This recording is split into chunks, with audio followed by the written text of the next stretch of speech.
Passive Whisper Wind. When a hero near a net uses an ability, she gains a stack of Seal of the Wind, up to 15 stacks. At 15 stacks, when a net or a nearby ally falls below 70% HP, the seals will be consumed to restore HP to all nearby allies. This can only be triggered once every 5 seconds. Be careful, the enemies, teammates, and a net herself can provide stack of Seal of the Wind when using abilities. First ability, Gust Force. A net summons a whirlwind at the target location, dealing magic damage every 0.25 seconds for 2 seconds. The damage increases by 33% for every 2 hits. Enemies trapped in the center of the whirlwind take additional magic damage equal to 2% of their max HP, and their movement speed is reduced by 50% for 0.25 seconds. Therefore, we should keep the enemies close to the center of the whirlwind, slow them down, and ruin their team. Second ability, Wind Cuffs. Fires a wind orb that deals magic damage and reduces enemy movement speed. The orb keeps traveling, and upon striking a second target, creates a chain that pulls both targets in and deals an additional magic damage. The targets are also stunned for 1 second. Passive. The cooldown of this ability is instantly reset when a net is stunned. She also gains physical and magic resistance and a shield for 2 seconds, 45-second cooldown. Try to strike 2 or more enemies. The monsters can also be pulled with the enemies. Both of them will be stunned as well. Ultimate Hurricane Wall. A net dashes towards the target location and summons a hurricane. Nearby enemy heroes are knocked back and take magic damage. The hurricane also creates a barrier for 3.5 seconds. Allies within the barrier gain movement speed and attack speed. Enemy heroes cannot enter the barrier. This ability also instantly removes all control effects on a net. The ultimate can knock back enemies, therefore protecting teammates and a net herself. It can also enable a net to pass through walls to escape. But remember, it can be interrupted. Combo. Use the second ability to control the enemies, then use the first one to slow them down. Now you can use the ultimate to knock the enemies out to the spot where your teammates can help you finishing the fight. Here are some tips you may want to know. 1. Be aware that no movement skill can dash into a net's ultimate, including Yiboneth's first ability Flicker or Malok's ultimate. 2. When facing the enemies in lane, use the second ability to bind the minions and enemies together. 3. During the group fight, remember to use your ultimate to protect your marksman or another mage. The other teammates can also gain increase on their movement speed and attack speed. 4. The most important thing? Don't use the ultimate at the wrong time or in the wrong place. Be extra careful and observe the battlefield more deeply.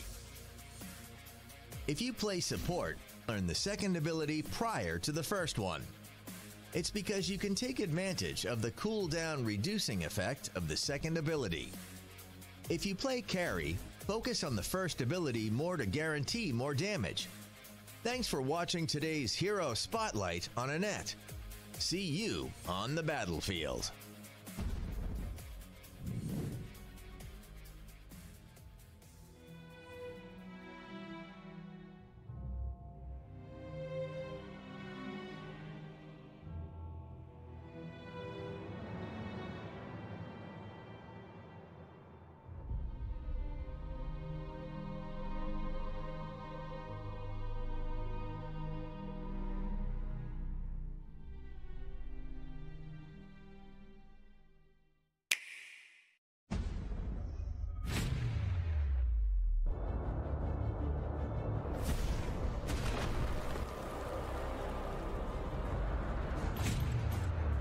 Unfolds around you.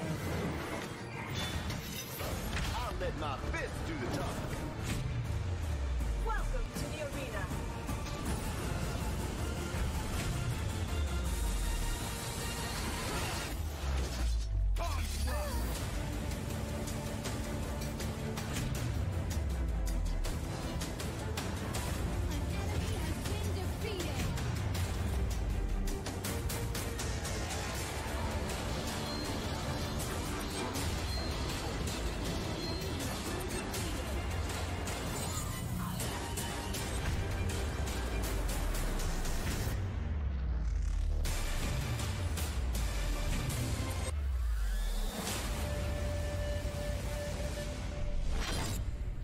Arena of Valor.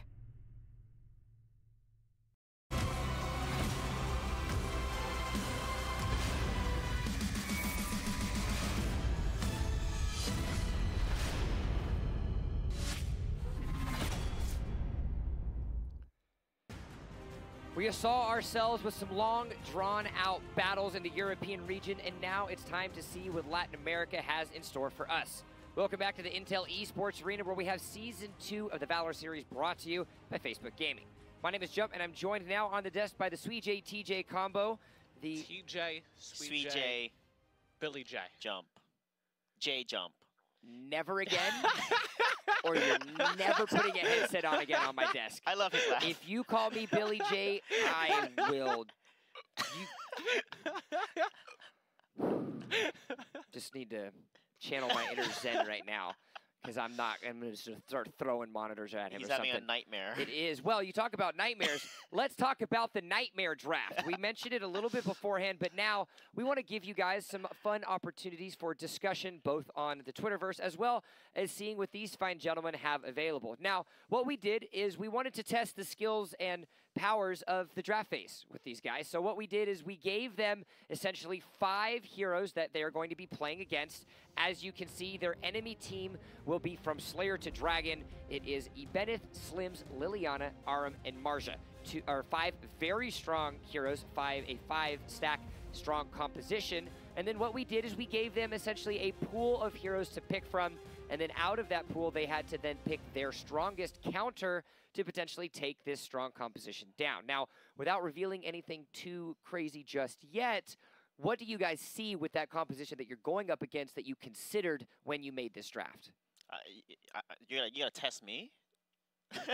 But in all seriousness, Marja is very strong with Ibenith. I think he just went full villain. You think you can test me? So the side lanes are very strong. Liliana is super strong late game. Slims has a CC, strong in the late game as well. And then, of course, you have an Arm, one of the strongest supports. Strong early, strong late. That's a very scary draft to draft against. So it was actually a little difficult for me to think of the right counters given the picks that I had. So I went ahead, the first thing I did was look at what the draft already was, and I looked for weaknesses with that team. And I said, apart from the Liliana, they don't have a ton of mobility. So right off the bat, I'm trying to find a punish for that. And they can't really full engage without the full team there, because if a Liliana goes in alone, you can punish that, and so forth. So I'm looking for things that punish their lack of dive and their lack of mobility. All right, well, we have go ahead and, you know, what better way to start this than to actually start with TJ. So Yay! You get to go first. Now, taking a look at what you have here, this was your hero pool. Now walk us through what you had of why you picked these specific ones, Slayer down to Dragon. So I put the Zill in Slayer lane because I'm really looking for him to be able to scale well. The character in Slayer lane can typically get very, very farmed up. So towards the late game, Zill has the potential to be a good burst DPS. My second burst DPS coming through there will be the Wukong. I'm hoping that those two can dive into the backlines and really threaten the Slims, really blow up the Marja, kind of threaten that backline. He's giving a giggle because blowing up a Marja is hard. Then I went mid. I looked for a Dio-chan, but the problem with Dio-chan is she doesn't have any mobility. So I'm thinking, what can I run in that support role that has a ton of CC as well as a decent amount of HP? And the answer is obvious, Gilder. So with those two, I have a constant stun from the Gilder, constant HP from the Gilder. He can safeguard the backline during fights. Then in Dragon Lane, you have the Ryoma to push forward, find poke, find stuns of his own, as well as scaling well towards the late game. All right, now before we get to your picks on this, Sweet J, now you have an opportunity. Do you like it? Do you dislike it? Do you just flat out hate it? What are your thoughts on TJ's counter to this nightmare draft? I like it. I think it's a good mix of dive and also some safe range CC with what Gilder offers.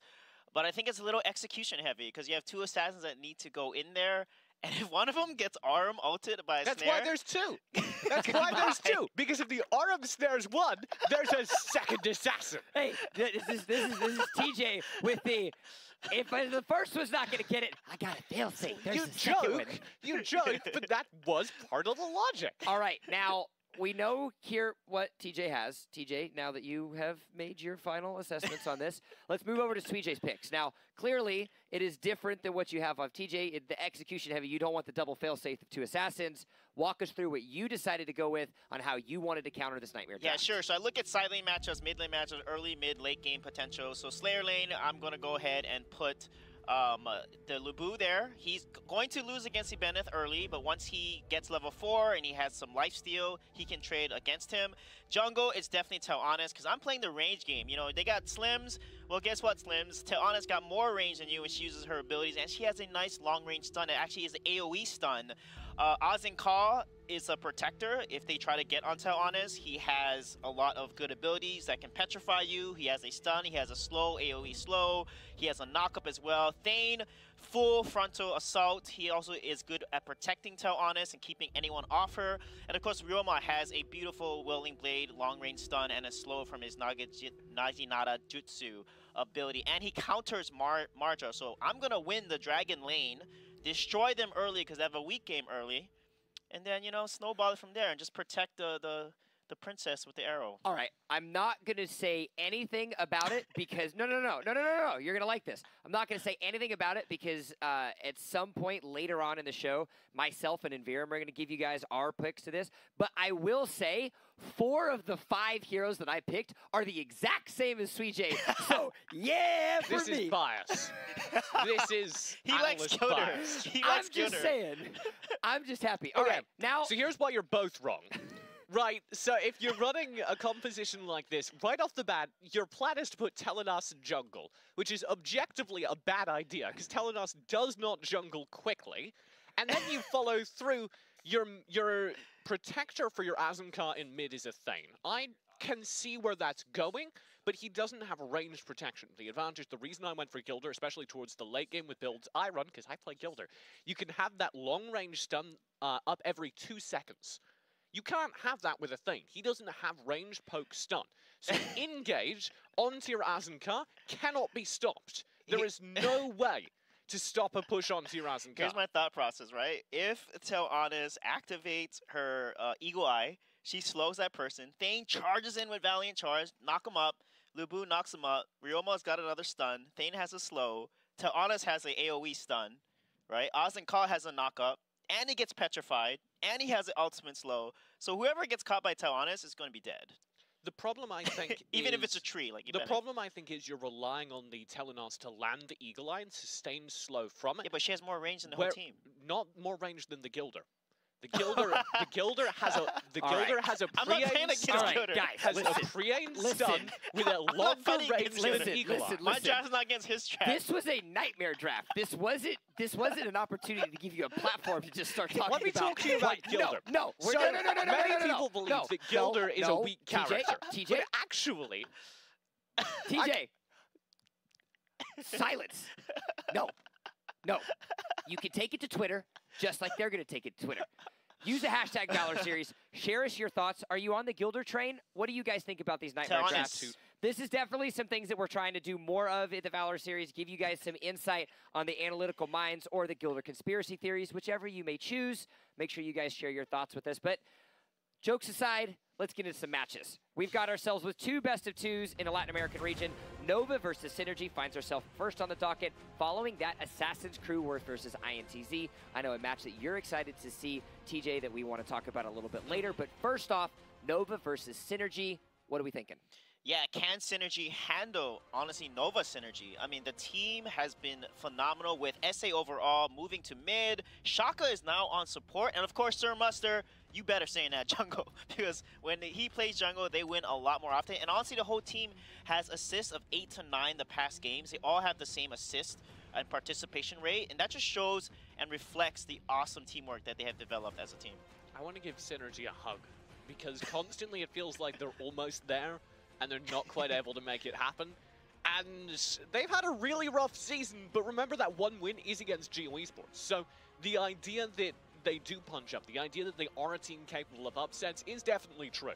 All right, well, let's go ahead and talk about these rosters a little bit more. Now, when you think about Nova, you think about the flexibility that they have. literally for the entire organization, as both their Latin American and European renditions both find themselves with rotating rosters. But it seems as if Nova is starting to find what works best. I know you've been criticizing Sir Muster for being anywhere except for the jungle. Who are we thinking is going to shine now as a result of these more locked-in positions? Yeah, and I love that they finally have concluded that Sir Muster should be in jungle. Shaka is actually a brilliant side lane, and also is now an awesome support. And we saw that in North America, like Beginnings was started as a side laner who was really good at side lane, and he became an amazing support.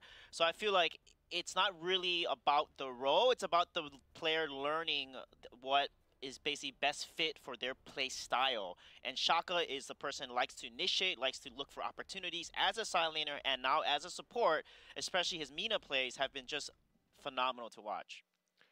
Especially because you can, if you're playing a character like Gilder, you can swap. You can play both lane support and support.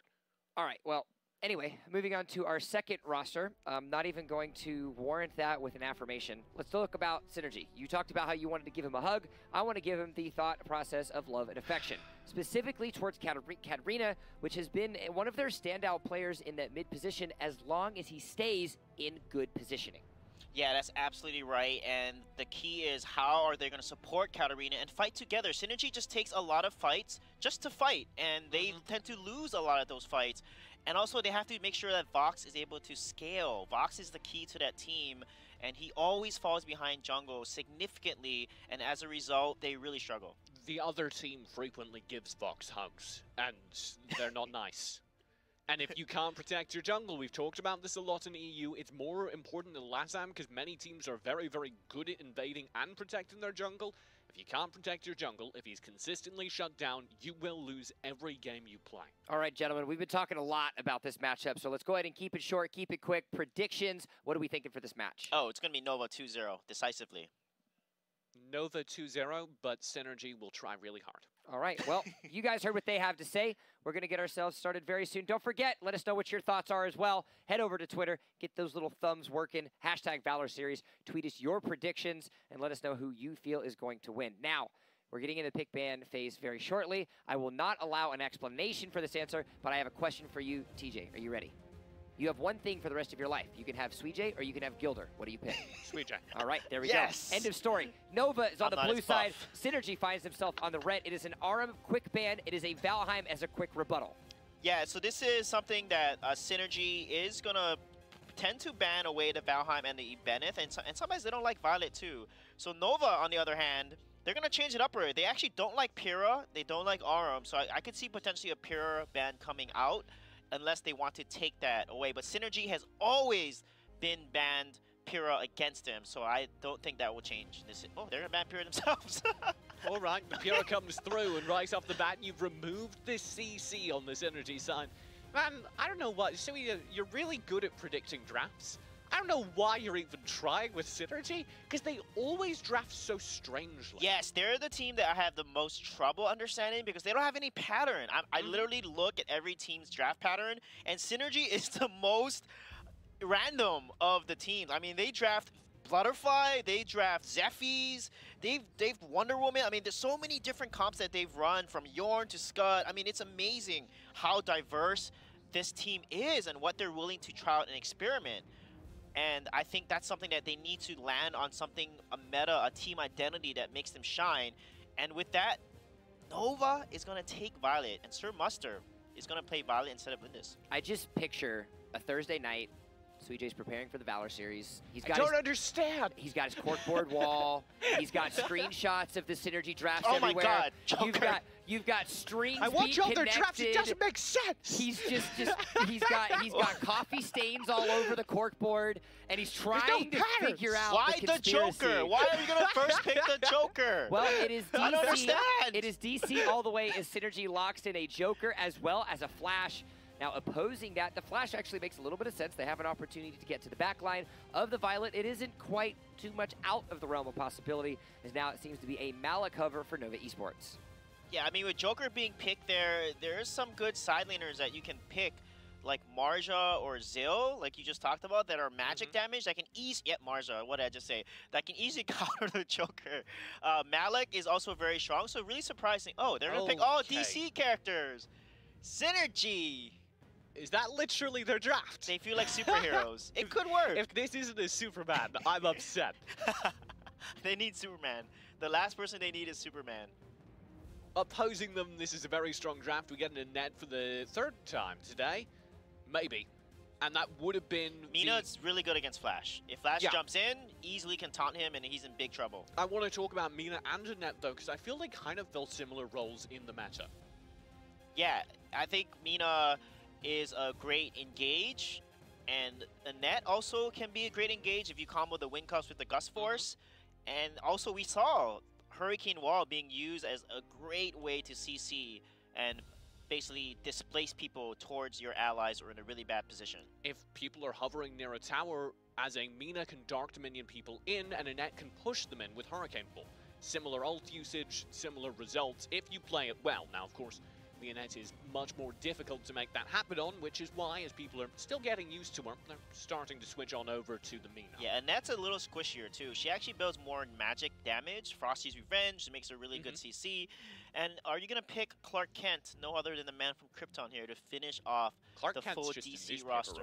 Well, now, we have seen, heard, and witnessed, as well as endured, the synergy memes of not being synergized that Suijay has said constantly, time and time again on the desk. And now we get an opportunity to see if they get the most synergistic moment of all in potentially getting themselves. And it is. They make us wait, they make us wonder, but at the end of the day, it is nothing but short of the Justice League plus. I'm going to stop tracking their draft and trying to find a pattern in their draft because I can't. Someone call Zack Snyder because this game's about to be dark. No, don't. Nova are going to destroy this draft. All right. Let's talk about hypotheticals. TJ, we all know you're a Guild or conspiracy theorist. We know you are well-versed in conspiracy theories, specifically with Arena of Valor. The Justice League comp, does it work? Well, it's not the Justice League because it has the Joker in it. All right, well, the DC... Any true comic reader would know that. Second of all, I'd like to say, no, it does not work. And you're crazy for trying. It could work. Joker has a stun. Flash has an AoE stun. Wonder Woman has AoE stun. Batman has a battle rank stun. Superman has a lot of CC, so if they combo and execute properly, they could make this work. Sure, here's the problem. Batman's trash. Joker's He's good early. fine at best. He's good early. Then you have Superman who... I'm so sorry, Chum. You have Superman who occasionally plays well in ideal situations. This is not going to be an ideal situation. You have Wonder Woman who is just fine, but there are better characters to run side. And Malik counters Wonder Woman. Yeah, Malik is just better Wonder Woman.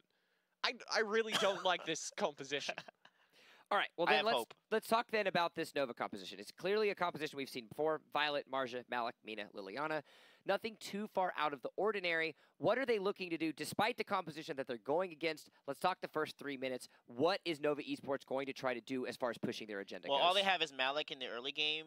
The early game of Synergy is actually stronger. Batman is terrifying in the first 6 minutes of the game. So they have to snowball and shut down Violet and Liliana because Liliana is not that strong as well early game. All right, well, we're getting ourselves loaded onto the battlefield, and you've heard plenty of things and words and thoughts from us, but if you do find yourself a Spanish native speaker, we do have a broadcast available for you. Facebook.com/Arena of Valor Esports gives you the opportunity to view it with our Spanish commentators and that Spanish broadcast. But now, it's time, guys. We have started the Latin American region. Nova Esports is continuously trying to improve their record and track down Geo, but in the meanwhile, Synergy has brought out the DC heroes to the battlefield. We're into game one, and already Synergy are pressing down the middle lane. No strong laning as of yet. I assume this Wonder Woman will likely go bottom. For now, Nova is hard invading, and Vox is in a lot of trouble. This is the Superman played by Vox. He's normally their jungler. Yeah, Vox is normally the jungler, but it looks like he's going to play that side lane. I'm excited to see how well he's going to use Superman, because Superman has a pretty high skill cap. You have to really play hundreds, if not thousands of games on him to really get him down. SA overall, but we of course still on that mage. The buff does get stolen. Keys manages to pick it up. The problem with Batman, the reason I unambiguously say he's garbage, is because he's only useful for the first 6 minutes of the game. Like you said, if that. So if he's not able to get ahead and not able to find so many kills during the first 6 minutes of the game, he will literally not be able to do anything. Yeah, that's where he has to become more of a utility hero, because he can go invisible and stealth, go in with a Batarang, a huge ultimate that does a lot of physical damage, and then let Superman and Batman kind of, Superman and Flash actually fall up. So Flash is really the late game hero, and Wonder Woman is going to be kind of a utility as well. And honestly, their late game carry is going to be the Joker and that Flash. So as long as they balance it properly, they have a chance. Shaka in the mid lane will be scared back by Invictus. This is like a 3-man mid right now with Keys joining. And it does find significant pressure. SA overall has to fall back. Wow, look at the pressure there from Malik and Violet on the bot lane against the Superman here. So really good job by Nova. They're exerting pressure on the Dragon side of the map because they know the Dragon is spawning right at that 2-minute mark. And as it comes up, look who has control around the Dragon pen. It will be Nova. They're going instantly for it, not the slightest bit worried about a contest with Superman in the area. They should be a little bit more worried about it. I think Vox and Invictus are hovering nearby. Katrina will come through. Invictus pulled in by Shaka. Dragon picked up by Muster for Nova. And now the pressure comes in. Shaka will fall. Muster is under threat, but he'll be able to back off. There's the Cyclone. SA overall gets eaten by it, and Keys comes through. A double kill for Katrina, and a good start for Synergy. Very nice collapse by Synergy there. They did give up the Dragon, unfortunately, because Nova had a beautiful 4-man rotation there, and Synergy just couldn't respawn. However, Keys is doing a good job. He's engaging, he's stealing the jungle, and they're going to try to stay in this game here and equal out that gold. And with that 2 kills, that puts them in a nice spot right now, and this is their chance to put pressure, invade the jungle more, and shut down Nova's early game. Instead, though, Synergy shift back, play defense across the map, and that definitely is a worrying sign, I think, Sui, especially because we put so much emphasis on Keys playing aggro. Yeah, and Keys could have rotated there with Wonder Woman and Joker and actually invade the Violet and basically kill her and then take her jungle. That's actually Batman's win condition. He's level 4. He has this ultimate that allows him, Dark Knight, that allows him to easily stealth and sneak up on the Violet, stun her instantly out of the ultimate with Batarang, and just destroy. And if they don't leverage that... Oh, good Dark Dominion. Yeah, if they don't leverage it, things will get dire. That's why Synergy rotate through. The bracelets do land. Cyclone will be triggered just after the Ghost Walk ends. With this flash, Katrina is right in the middle of so much. Dark Knight comes through. Keys will find one, but it is only Shaka to fall. Yeah, and there is a Dark Knight coming in there. Really good aggressive play. SA overall is going to land in the middle there and be putting a lot of pressure on the Keys, and he falls. The Batman shut down just like his parents. Now the rotate comes up. 0-8 and Adol try and play back. Luans will be in a lot of trouble. I don't think this Wonder Woman's getting out of here either. Yeah, this is something they need to watch, and something Synergy tends to do a lot of is when they lose the fight, they hang around a little too long and put themselves in a bad position and just give more deaths over. Level 4 Joker versus 2 level 6. That's very dangerous right now. There's the canned laughter. Ghost Walk will be there, and Victus doesn't get the damage, and he's going to be shut down by 0-8 immediately afterwards. But the tower does not fall, so not bad play overall. Yeah, you can see why Joker is weak against magic damage. Marjo easily takes him out, and his ability to not protect him, unfortunately, from magic damage. And that is why Marjo was a great pick into this Joker. 0-8 will need to run though, because Keys does not have magical damage. He instead has the Batarang stun. He'll be looking for the Dark Knight if he can trigger the combo, but I'm not sure he can stay close enough. 0-8 just goes for the disengage. Now Mark Punch will come through, but 0-8 lives through it all. Yeah, and look at the invade in the jungle here by Nova. They're going to continue to get ahead more, get another kill on Luna's, and that's exactly what they're doing. They know they're ahead and they're invading jungle, and now Synergy, with the early game comp, they're starting to fall behind pretty significantly. Ooh, Invictus. Oh, Sir Buster says no. Invictus's dastardly plans will be shut down as he's running through the mid lane. Looks like the joke is on you, Invictus. Joker is going to fall there. And what Synergy needs to do is they got to stop the bleed. They have 7 deaths. And what they have to do is they have to combo together and engage before the Mina can. Because if Mina gets a nice Dark Dominion on any of them, they're pretty much going to be toast. Luans will be hovering in mid alongside Katrina, and they're trying to find something there. Katrina goes in with the Cyclone, but he cannot find anything, and Luans just gets chugged. Shaka dives so deep underneath the tower. Cat Laughter will come through, but he's able to flicker his safety. SA overall actually tanking a jungle shot or a tower shot. Keys in the return, doesn't find much either, even with his charge using the Dark Knight, and Box up top is just being shut down by the Malik. Man, this pressure from Noah, mid lane and top lane here. And Luna's got to be careful. That's the second time he's died as Wonder Woman in a bad position here. So he's got to watch the position and wait to engage at the right moment. They have the range and need to leverage Invictus here. Oh, 0-8 is isolated. Maybe they can find something. Shaka's Dark Dominion doesn't find anything. This is a good two-man gank by Synergy. They do not have anything to do with it, though. Yeah, nice gank. They're getting 2 kills with a 3-man rotation. However, their target needs to be slowing down Sir Muster and SA overall because they're trying to scale. Look at the gold difference. He has 4.8 thousand gold compared to everyone else on Synergy with less than 3,000 gold except for Katrina there. And they have to be careful because once Valor starts getting online, they're in big trouble. Oh, there is the trouble. Invictus annihilated. Vox will try and go in, but Katrina's already fallen as well. SA overall does go down in trade. Not a bad start. Adol, though, has already cut off Vox's escape. Now he goes through. He might be regretting that unless Sir Muster can step up. He does. The trade has already come through. Oh, no. Shaka's here with the rotate. Man. And that's another complete team wipe to Nova Esports. Concussive round to the face. The damage coming out from Sir Muster right now. That's the focus they need to get on. Batman's job is to get on the Violet. And they're not, because they didn't focus Sir Muster, they had it over an ace, which is devastating. Look at the gold lead now. 14 kills also to 8. This is not looking good for Synergy. That was the most hurtful gun impact the Batman's seen since his parents died. Now Sir Muster will rotate through to the top lane and find good pressure. Him and 0-8 finding a wave clear and another tower. Yeah, they're behind levels as well. Look at the level difference as well. 12 to level 10 and 9 over there. This is really tough. Again, they have to focus down Sir Muster and try to get in the back line, but look at this Dark Dominion. The shock there as well as the follow-through. Keys is already gone. Fox annihilated by the Riki shot in the back lines. He's just going to have to run in the cleaves there for the shutdown. 3 kills already to Nova. I cannot emphasize positioning. Mina didn't even use his flicker to do Dark Dominion. They're too close, and they gotta watch their positioning. Looks like this might be game. It should be. Adol goes through. All of Nova are there, and game 1 goes decidedly against the Katarina will go in. Katrina with his best shot does actually clear the minion wave. That's insane. Now Keys can come through if he plays this brilliantly. SA's just made focusing the core. Keys will be shut down. The next wave is here. Luans and Vox both to take the front lines. Vox gets the clear, but they're both nailed to the floor. That was insane from SA. Wow, the damage from Sir Muster. That's too much. Now here's the pressure. 1 minion again cleared. Again, they can't finish the game. They say screw it though and take it. Nova, game 1.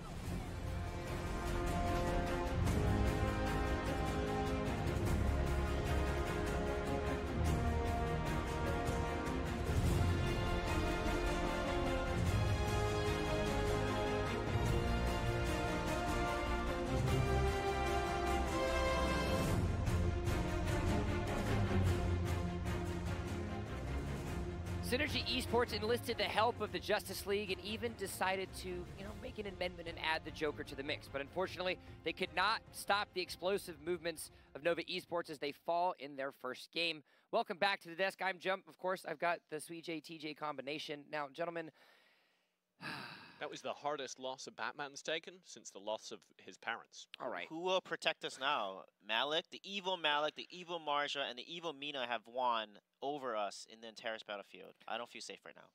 The point is, Batman's parents are dead. Yes, thank you for that. Thank you for that delightful, delightful standpoint. They got kills though. Yeah, 10 4 specifically. of them. And we talked about Katrina, and he definitely stood up. He had a lot of great cyclones from the Flash, securing a lot of kills onto the opponents. But look at Marja, 6-1, and of course Sir Muster in jungle, having all the stats, all the damage, and 10 kills is 0 deaths. They ran a composition based off the theme of the characters and maybe not necessarily thinking how they'd play together. Could you ever state in that game... That did not work well. Could you ever state at any point in that game that they did not at least hold true to their name? Yes. I could, because they didn't have any synergy. They lost the game. Sometimes it just matters with what you play, not necessarily how you play it. You're saying that because they played a thematically synergistic composition, it did not matter that they were not. See, this is why he's my analyst. All right, sure. Let's talk game 2. What needs Batman's to change? Parents are dead. what needs to change for Synergy Esports so they can walk away with a Game 2 victory? I think their macro rotations need to be a little different. They won, for example, decision making. They won the early game. They stole the golem from Nova, and they didn't do anything. I mean, Nova was low. They could have taken a whole jungle and then rotate their jungle. And even though they won that invade, they were still behind in gold. So they need to farm efficiently and very fast, and then make these rotations. Also, they cannot give up the dragon side. They have a stronger early game comp, and they let Nova take the dragon. They should have took the dragon, stole it, and then kill Nova. And then they probably could have got ahead and made a difference in the game. All right, and let's be realistic. Let's change this draft phase up just a little bit. That might That help. too. There is a good chance. Please pick good characters. Thanks. No, but the draft, any draft can work. Okay? False. Any draft can work. That is It's not based on teamwork Disagree. and execution. It is. It's like my nightmare draft. It's so good. I disagree. Nope, we're not going there. Synergy will start things off. I want to see Nova ban out a DC character. A DC hero just Yeah. because. Please. Synergy might not be going for a full repeat, though. That was just a warm-up game. I got a Violet banned right off the bat. It'll be an Aurum to oppose. Ibeneth, Valheim, very popular. Zenio, also very popular as a ban here. He was banned in the last. Yeah, there's a Valheim. You know, hopefully Synergy is going to be drafting a little more serious this time around. Will Ibeneth come out? Crash is going to be banned as like they did in the last game. Crashed a very Actually, popular... was Ibeneth even banned last time? Ibeneth was not banned last He was game. not banned and not picked. Nova didn't need it, and Synergy didn't want it. Wow. You're not picketh. No, never. Okay. No. The Crash. That's almost as bad as me denying Pure, somebody why are earlier. they? I don't like them. They should not ban Pure. Pure is probably one of their strongest heroes that they So play. they banned Pure last game. It was Yeah, Valheim, they did. Pure, and Alice. Pure's that was, always banned against them. It is. No, they do not want to put. They're banning it themselves. They don't want Shaka. Shaka. They don't want Shaka. Shaka is a good Pura, so I do understand that. Is it strong enough to warrant that ban though? It's strong based on what they play because they use Pure to beat Geo. They're the ones that took one game off Geo. Out of the 2 games Geo lost, they played the Pura, Kriknak, Jinnar, Zenio composition that just you couldn't kill Jinnar or Kriknak because of how much heal and defense that they had. So let's see if they will pick your boy Bennett here and bring the Tree Man or Groot 2.0 to the Terrace Battlefield. Excuse me, Swamp Thing? We have the DC universe here? Oh, okay. Yes. I think Swamp Thing is actually Marvel. I'm not very good at this. Yeah, it's definitely Marvel. Synergy does have a Joker as the first pick, so we may be in for a repeat. And yes, Nova! Ha! Take away their flash. This is how you defeat the DC hero composition of Synergy. It is not necessarily in the meta. It is more importantly of sometimes if you can't beat him, join him. And also Flash is great into Joker because he does so much magic damage and burst. Perfectly can get onto the Joker and really cause him some pain. I actually just can picture just SA overall in their team comms right now. The second that the Joker gets picked, it's like, haha, Flash, heh, and just maniacal laughter. Yeah, they should pick Ibeneth here. Ibeneth, oh, Grak is going to be picked up. I do like that. It was all a bait. They're taking it seriously now. Yeah, I mean, Joker, it was meta back in Season 1 of Valor series. He was played in the side lane for a parts of the series, and he excelled with an assassin jungler usually, because he would just be weak early, but really gets his stride in the mid-game. With the Grak now coming through alongside a Nakroth, they have an interesting opening. I assume that'll be in the melee jungle of the Nakroth and a roam Grak. I'm not a big fan of Nakroth in the jungle, except on a few players.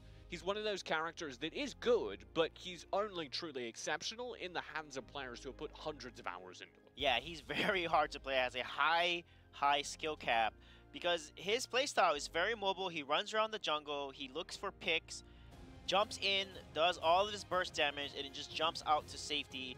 There is Ibeneth, will be picked up here. So what Synergy needs to do is they need to make sure they snowball and invade jungle, because they had the opportunity to do that, and they didn't do enough of it in the last game. I like Flash into Grak, even as a Grak fan. I think Flash is a really good counter to the Grak, as he is to many CC-focused compositions. So the main goal is to make sure that he's not able to land any uncontested hooks onto squishy characters. Namely, the Lindis might have trouble if they're pulled in. Yeah, Lindis will have trouble if pulled in. We'll see if the Superman and the Wonder Woman will be picked up here. Or you can go for Ryoma or Marja. would work really well. Marja can hold herself against Ibeneth in the lane. She won't be able to clear as fast as Ibeneth can in lane. However, she does have that sustainability and at least be able to hold her own against him. I've got a question for you, Sui. We've seen Illumia hovered a lot. Is that just a meme, or are people considering her? She could work, but it takes a lot of teamwork because she has that banish ability that pushes people back and will stun them, and also has Cataclysm, which is an AoE stun. If you can combo that with your teammates, it works really well. But she's very immobile, unfortunately, but very strong in the late game. Well, we'll see a mage alongside probably Luan's Arduin, and Luan's does play a sick Arduin. And I can't wait to see that come through here. The Illumia will be locked in.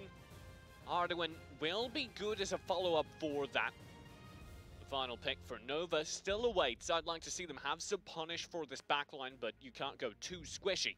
So instead you go for a Marja, who is the perfect combination of having the punish ability, but also having the Ghost Walk to avoid any CC combos. Actually, sir, it looks like Marja is running Flicker, so you're wrong. Not actually running Punish. Thanks, John. You're welcome. I'm helping.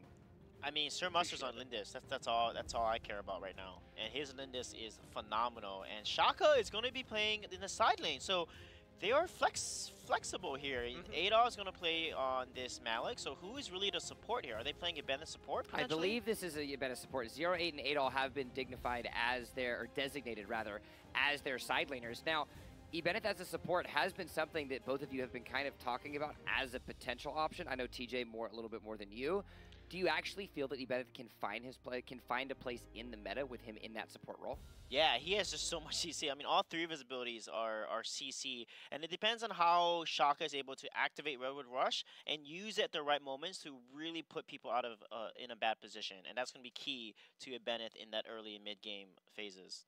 I'm a really big fan of the support Ibeneth, because if you tag him low, many other supports, say a roaming Grak, you tag a Grak low, he has to go back to base. You tag a roaming Ibeneth low, he just goes and roams into a bush for a while, sits tight, heals back up to max, and he's good to go. And he can start trading again, yeah. Yeah. That's his goal. He's just out-trade the enemy, pressure, win the lane, and then get a rotation or a jungle invade from that pressure and that damage that you did.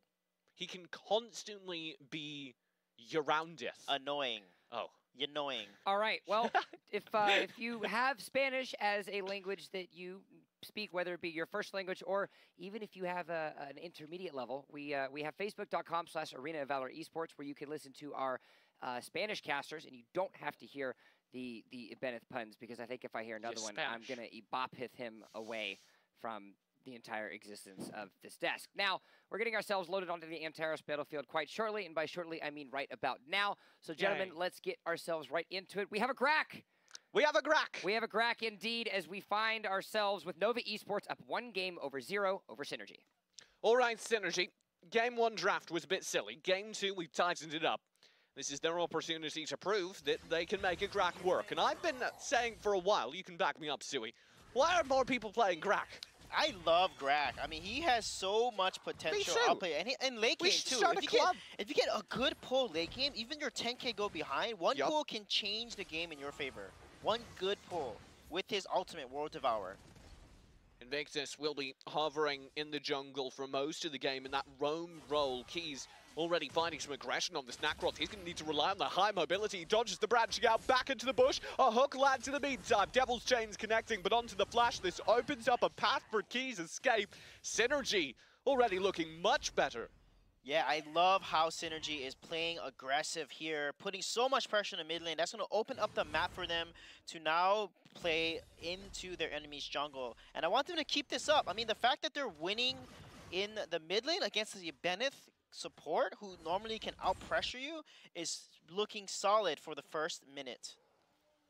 And they do consistently, it feels like, have good early games. Would you agree with that, Sui? There's constantly Synergy showing up in the early game, though that doesn't always hold through towards the latter half. Yeah, that's when they tend to make some interesting decisions. And honestly, it's not really decisions, it's their positioning. They get engaged and got caught out more often, and that's why they lose the late game. Because honestly, early game, they're pretty good. They have good rotations. They know what to do. They're decisive. And if they can take this and translate it to late game, I think they have a chance of winning this game.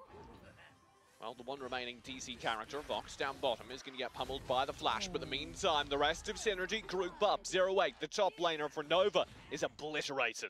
Yeah, I do like Keys on jungle. I'm excited to see how he'll do here because we know Vox just really struggled yesterday on the Cricknet. But look at Nova. They're going to go ahead and take advantage of Synergy getting out-pushed in mid lane and steal this dragon. An early pickup, and Nova have a major gold lead. That's now earning their way back into this game. And that's exactly what Synergy doesn't want. They gave up the dragon last game. Uh-oh. That's got Devil's Chains. This Cyclone needs to be spent, but the shock is there, and Adol punishes it. That was a great opening, and just as great an answer from Nova Esports. What a nice Cyclone. And then Adol with that shock ultimate, landing on both the opponents. Perfect cleave there. And then Flash, SA just coming out of that battle unsaved, and they're going to be able to get this tower now with Sir Master rotating right back to it. When that Devil's Chains lands, he doesn't have super speed anymore, so he can't leave from underneath the tower. He had to spend the Cyclone, so the fact that Synergy didn't get anything from that, and indeed were hard punished, is very impressive. That was huge. Very, very impressive indeed. Like I said, that Cyclone timing was just perfect. Avoided the tower shots, got both of them, and then the Malik ultimate, that combo is something Synergy they gotta be careful of now. Oh, Sir Muster. Running aggressively through the jungle, you can see his clear time is already very high. We talk a lot about Lindis as an early game character. This is where that's going to shine. He's going to scale very well, and Keys is going to have his work cut out for him to continually shut him down. I'm excited to see how Shaka is going to use Ibanet's ultimate now. He's level 4. That Nature's Realm can be game-changing, but it's kind of immobile. So how are they going to combo this together? Invictus is looking for a hook. Ghost Walk is spent. 0-8. Doesn't get anything. There's the World Devour. Sir Buster caught it. And Catarina goes in for the punish. And they have the pick. That crack already showing its value in gold. Invictus, what a nice World Devour there. Securing the kill on Sir Mustard. That's exactly what they want to do. And now they have to take this advantage. Oh, good Cyclone. Devil's Chains, though. He needs to spend the flicker. The Cataclysm's there across the map. Katrina will find the stun. And they've got the follow-up. Yeah, Synergy is such an impressive team. They're playing these random comps and then sometimes making it work. And that's what I want them to keep doing. And look at this, Invictus. What a god Devil's Chain there. Keep it up, my friend. Another Devil's Chain. Yeah, if he keeps it up, they can literally turn around the tide of these fights. And if he keeps it up, they're just going to be able to find so many free picks. Yeah, but they're not converting any of these kills into objectives, and that's the key there. They're losing the objective game. If they don't win it, they're going to continue to fall behind. Shaka pushing forward here. Keys will say, no thanks. It's left for Invictus to find the turnaround. I wouldn't be too worried about pulling Shaka in. They're going to need to punish him, shut him down. That Redwood Rush actually anti-synergizes, but it works out fine. Katrina should be shut down by that Nature's Realm. Adol and Sir Muster are there for the cleanup. What a nice bait there. Everyone's focusing Shaka. Guess what? He's the tank. He was able to get the Redwood Rush out of time to dodge all those abilities. And as a result, the entire Nova team was able to collapse and turn that into 2 kills, win the game, and now get a tower. We get that tower. You can see Vox have a nice little outplay down in the bottom lane, using that canned laughter to zoom out from underneath threat.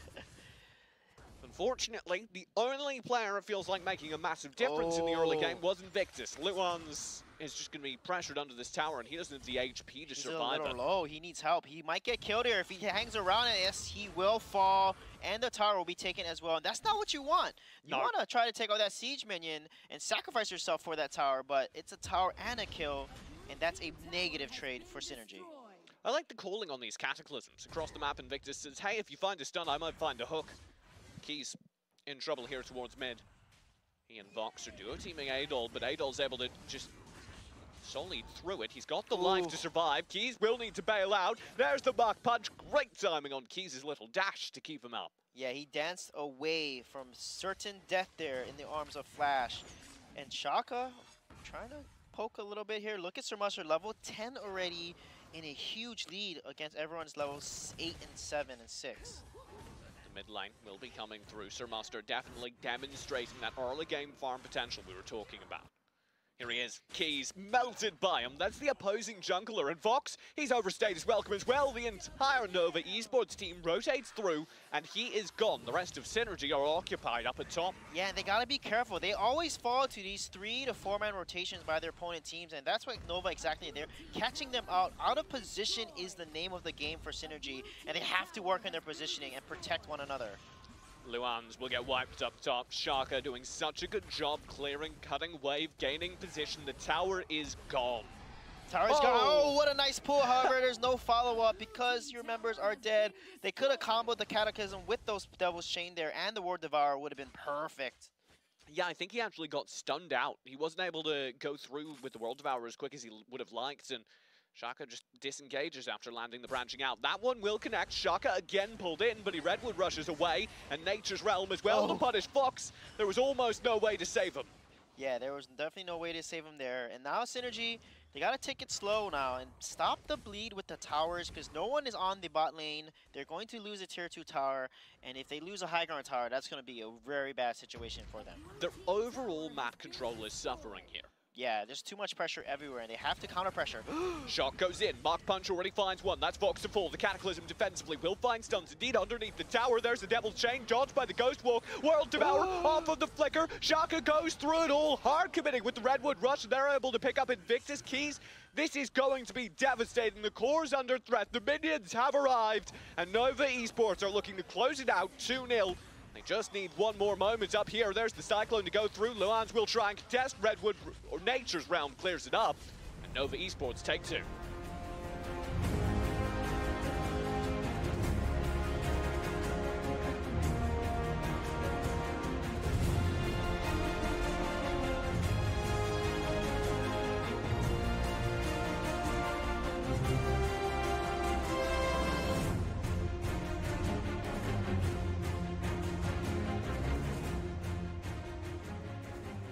The search for Synergy continues to elude them as they find themselves losing game number 2. Nova Esports, though, finds themselves with quite not only the successful draft, but execution to secure themselves the 2-0.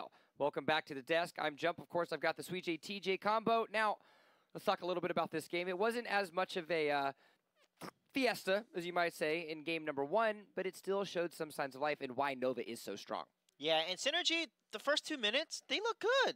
I mean, they're decisive, they're rotating as a team, and then things just start to progressively get worse. And Luna's, again, caught out. He's caught out as Arduin, and even as Wonder Woman Game 1, and has a lot of deaths. You can see there on the screen the number of deaths that he has. He has the most deaths, and that's something that I worry about. Their positioning they need to work on. You know what my favorite part of this game is? What? Agrak had the best KDA on the team. Yeah. And that last fight, he had a flicker, World Devourer. However, there was not enough follow-up, not enough damage to capitalize on it, unfortunately. Invictus, you have a new fan. That was really fun, Grak, to watch. Yeah, and he was able to land so many Devil's Chains during the early game. I'd like to see more of that. Yeah, he's the reason why they could secure the kill onto Sir Mustard in top lane. But the rotations from Nova was just too strong, and there was map pressure on all 3 lanes, and if you are constantly being pressured, you're choked out. So if you're behind, you have to push out and pressure out one lane to be able to do something, to get a gank, to rotate. And that lack of macro strategy is what really basically made Synergy, you know, get choked up. Now, I want to spend a couple of seconds talking about this composition that you have coming out of Nova Esports. I was sitting in the back talking with Paul, and it's something that he kind of alluded to. The fact was you take a look at their drafts, and they drafted very similar to what we see from Allegiance. Are we starting to now see some of these top teams take from the best of other regions and try to pull it and mold it into their gameplay? Definitely, and I love that because Mina was not picked or played as often in Latin America, so we're starting to see more of Mina. I'm glad Bennett is being played more because for some reason not being prioritized as heavily in the Latin America region except for the top teams, and I do like that. All right, well, now for our AT&T replays of the game, we don't have just one, but we want to talk about a specific individual in Sir Muster. I know there has been a lot of criticism on where he specifically needs to go. He finds himself now sufficiently in the jungle, and as we can see from these replays over the last couple of games, he's definitely shown his strength. You just made him a highlight reel. This is just Sir Muster absolutely dominating the jungle, and to be fair, those games, like, you just cut out the space between fights and it is a Sir Muster highlight reel. because he was dominating all of these battles. Yeah, if you watch those replays, his positioning was great. He always stayed the farthest behind. He waited for abilities to come out, and then he would then re-engage and land all of his abilities, which is key for him to maximize his DPS focus on the enemy targets, and that's why he's getting so many kills. And that's why I betted on him. That one game, I bet on him to win the game, and he didn't play jungle and they lost. So, Sir Master, you better keep playing that jungle. Well, as we saw in our first match of the day in the Latin American region, it was Nova Esports that walked away with the 2-0 victory. And now it's time for an interesting match as Assassin's Crew takes on INTZ. You've already seen the action. Suijay and TJ came out to play. But we'll be right back with the Valor series brought to you by Facebook Gaming.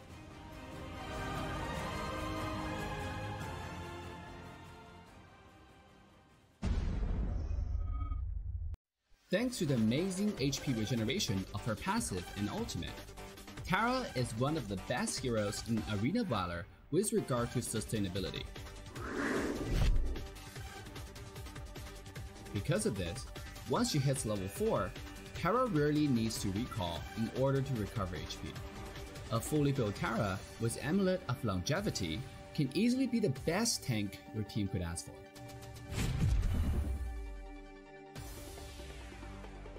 After discussion with some of the professional Arena Valor players, we decided on the following items as one of the best tank builds for Tara: Leviathan, Gilded Greaves, Mantle of Ra, Medallion of Troy, the Aegis, and Amulet of Longevity.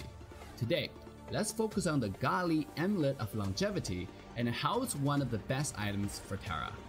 The Amulet of Longevity provides an additional 1700 max HP and increases HP regeneration by 100 points every 5 seconds.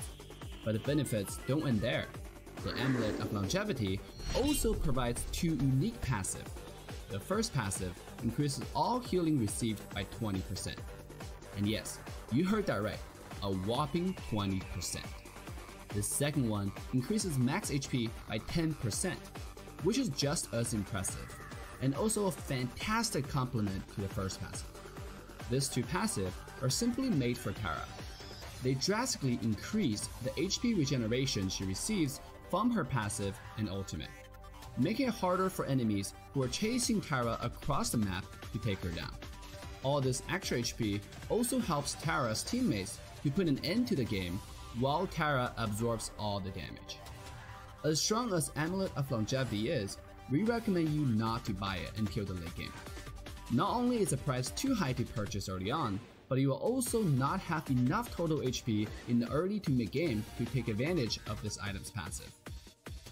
The Amulet of Longevity is also a great choice for many other heroes besides Tara, such as Arum, Zenial, Kilgroth, and others. Thanks for watching, and we'll see you next time.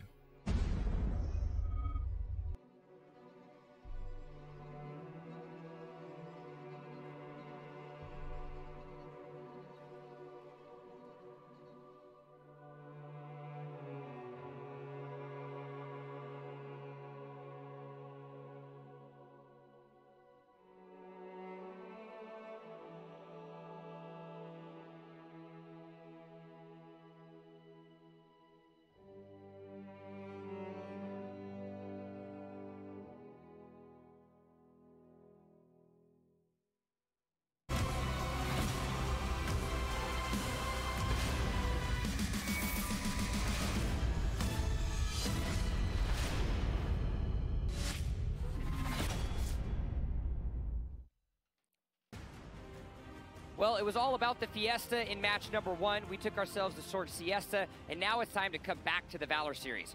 Hello and welcome back. And of course, for those of you that have been watching week in, week out, if you find Spanish as a native language, we have the Valor series available for you in Spanish. If you go ahead and take a look down at the link at the bottom of your screen, you see facebook.com/Arena of Valor Esports, where we have our Spanish commentators, and you can actually enjoy everything that is the Latin American region in Spanish. Now, as we get ourselves back to the desk, of course, my name is Jump. For the English broadcast, we have me, of course, and then the Suijay TJ combo.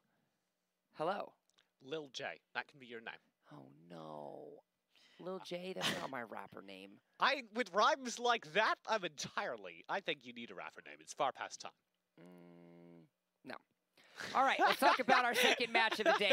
We've got Assassin's Crew and INTZ. Now, these are two teams that have shown highs and lows. I like to call it a sort of roller coaster of emotions in a lot of ways. Let's talk about this matchup. Yeah, Assassin's Crew, this will be a very close matchup. Assassin's Crew and INTZ have been playing a lot better. Their rotations are tighter. They're making better decisions, especially Assassin's Crew in the late game. And it's going to come down to who is going to be in a better position to engage first. And I think that's key for both these teams. I'm excited because two of my favorite players in Latin America are playing this game, Fran and Keo. So I can't wait to see both of them play. All right, well, let's go ahead and talk about these rosters right away because we don't want to dilly-dally around. Let's talk about Assassin's Crew. Now, we have seen instances where their swords have been sharpened and have found their mark, and we've also found some instances where they have been dull and fallen on a bricked wall. Fran maxed Mana Freeze, Flex, as well as E-Buddy finds themselves in the starting roster. Now, Fran, I know, was someone that you were talking about, but we cannot forget E-Buddy and the power that he has shown thus far. Yeah, E-Buddy has been a great, consistent carry. Honestly, it's maxed on Crash and Flex on Malik. They need to make sure they fight when the ultimates are up and also use the ultimates in a fight to turn around the fight in their favor.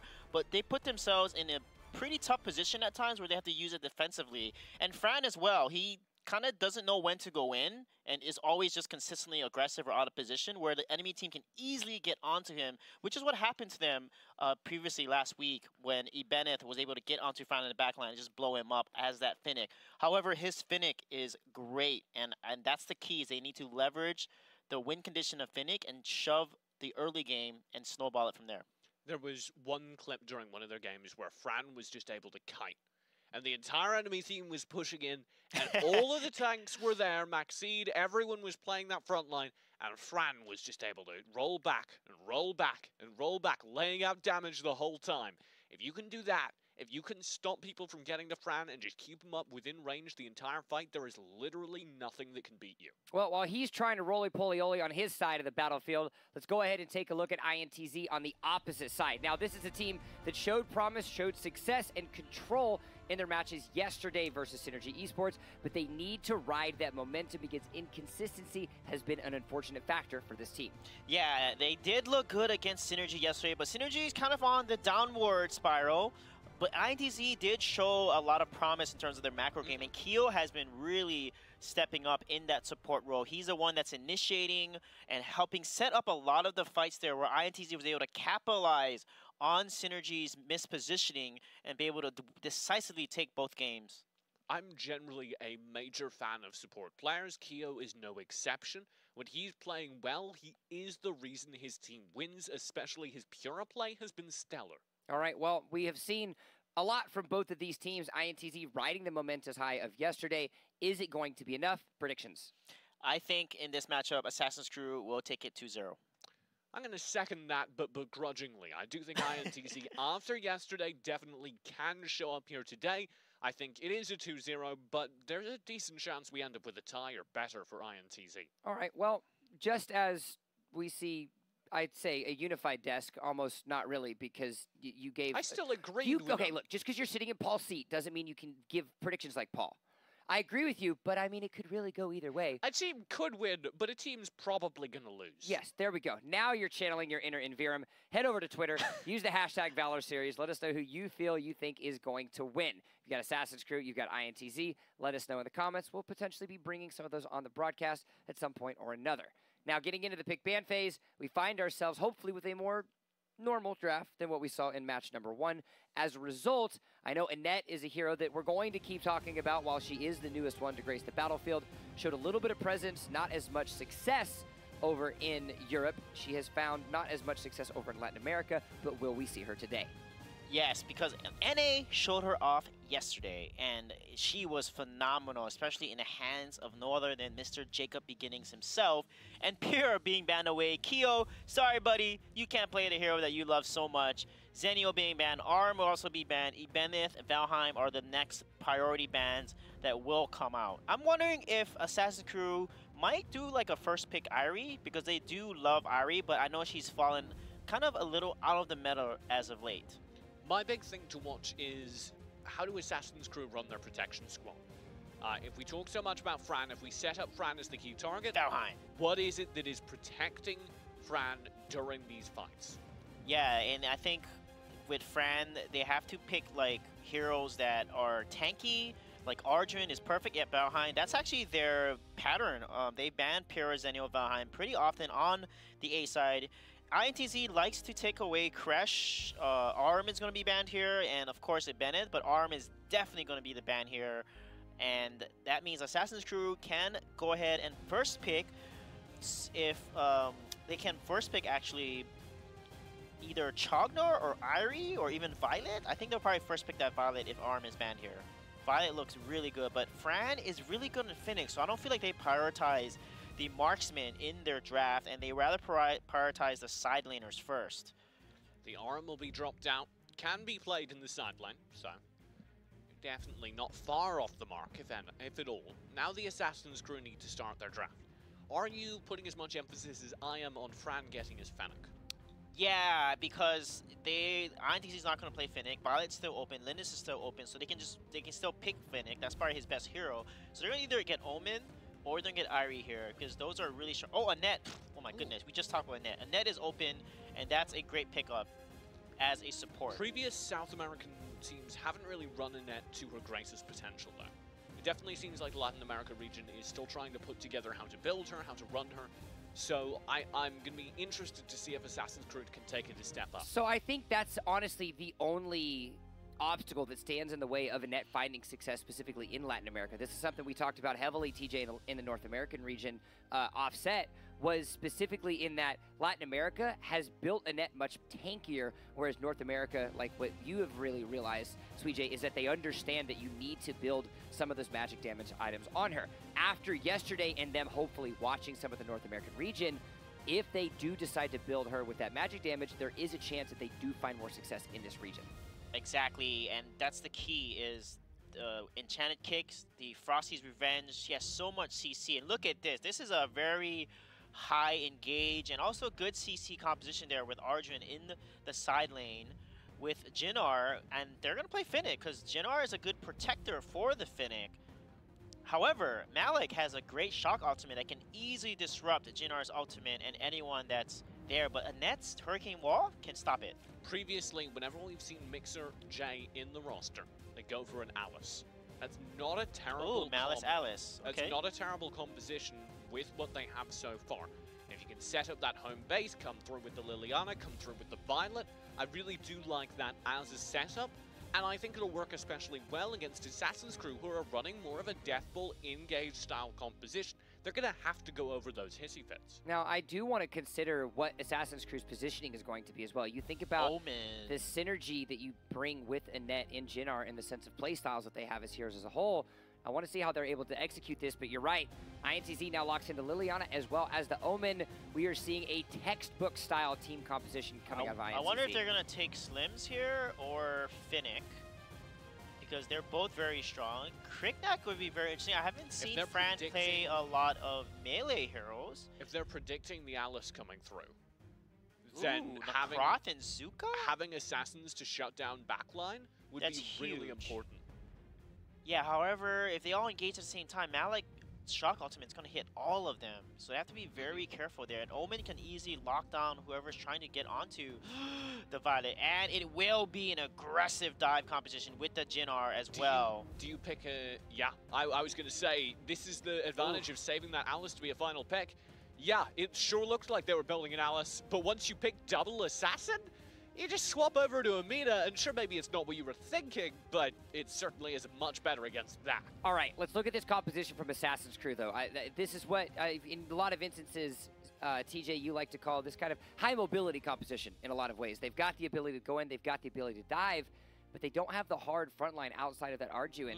How are they going to be able to find success with such a beefy front line in the Malik and the Mina, as well as combating the Omen split push?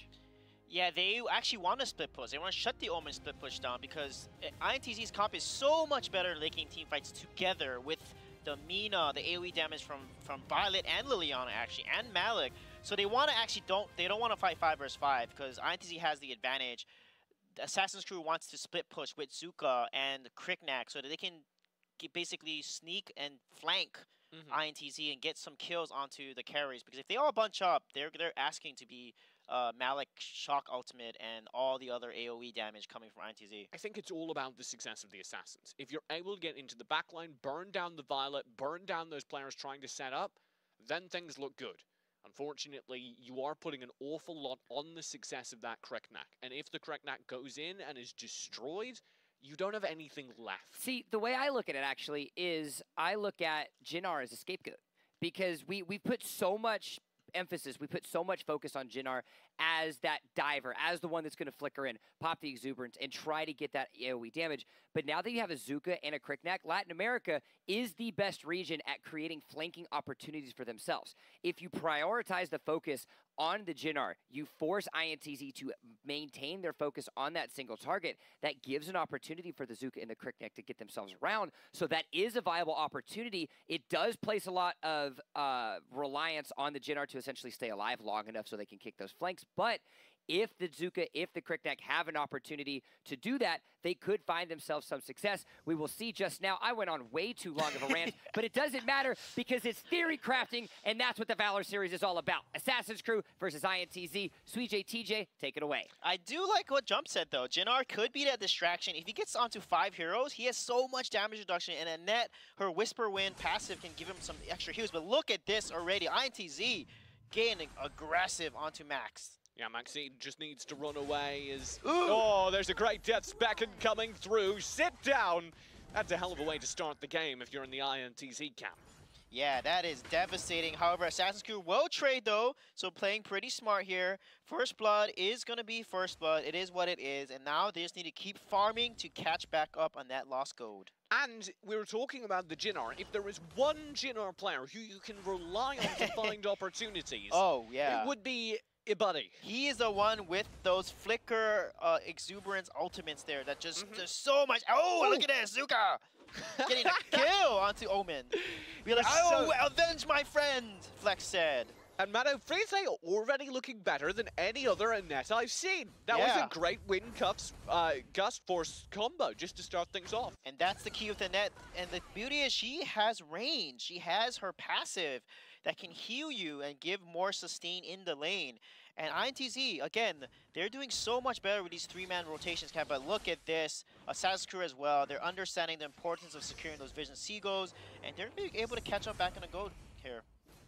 Ibuddy struggling in mid lane, so the Assassin's Crew rotate through. This gives INTZ an opportunity, but look at those win cuffs. Mano Freeze shutting down the flank. Yeah, that's the danger. If you group up, the win cuffs are going to be able to pull everyone together and then stun them all. And that's the key. And then Zuka and everyone can just jump onto them. Let's take a moment if we can. Many people haven't seen much in Net. How do the win cuffs work?